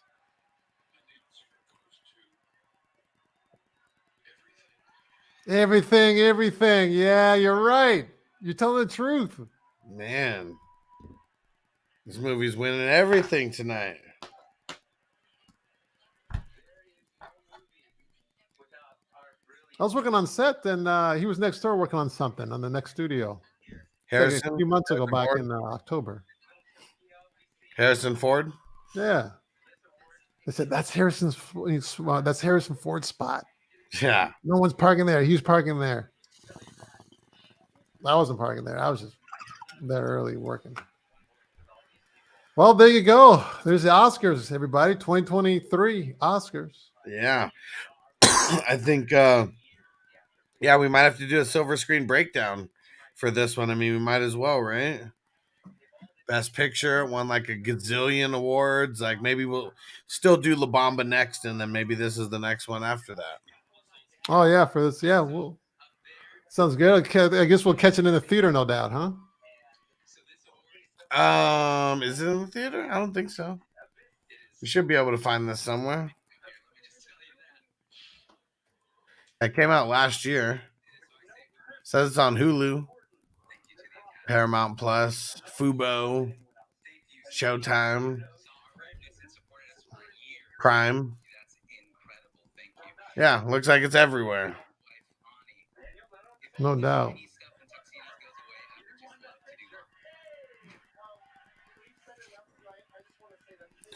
Man, they want it all. There we go. Yep. I just took that feed off. We're good. He said, if you take shrooms and you're born after 1990, you'll probably love everything everywhere. If you're a sober, older person, you're going to think it's too out there. Well, I wasn't born after 1990, but probably still try to take shrooms and watch it, though. Sounds cool. And Song said they call me short round at work, motherfuckers. That's fucking hilarious. Calling short round? I don't get that. Well, short round is the Asian kid from Indiana Jones and the Temple of Doom. So the one who's the one. Oh, okay, yeah. Quan, Okay. the one who won the award tonight. Yeah, he was short round in that. See, movie. Derek. See that? Derek said what I'm thinking. Thanks. He took the words out of my mind. Yeah, that's why Jimmy Kimmel wasn't making no jokes. He didn't want to get smacked in the mouth. See, he was a little dry, wasn't he? Man, Lincoln's got it correct. Attaboy, Derek. Yeah, Will Smith, he set the tone. Set the tone. Can't be talking shit anymore. Nope. Alan said a couple years ago, Parasite, now everything looks like Asians are the new, you know what, in Hollywood. Yeah. Asians are taking over. I think it's Koreans specifically, right? No, Chinese, no? I don't know. I'm not sure. I'm pretty sure Parasite, the director was Korean.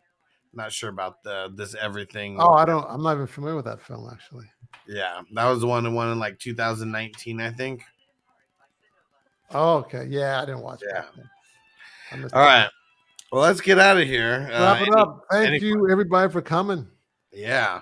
We'll see you guys next time. And that should be a week from now or this Friday coming up, more than likely. And we'll be back tomorrow for FNT and everything fantasy news. Peace out, everybody.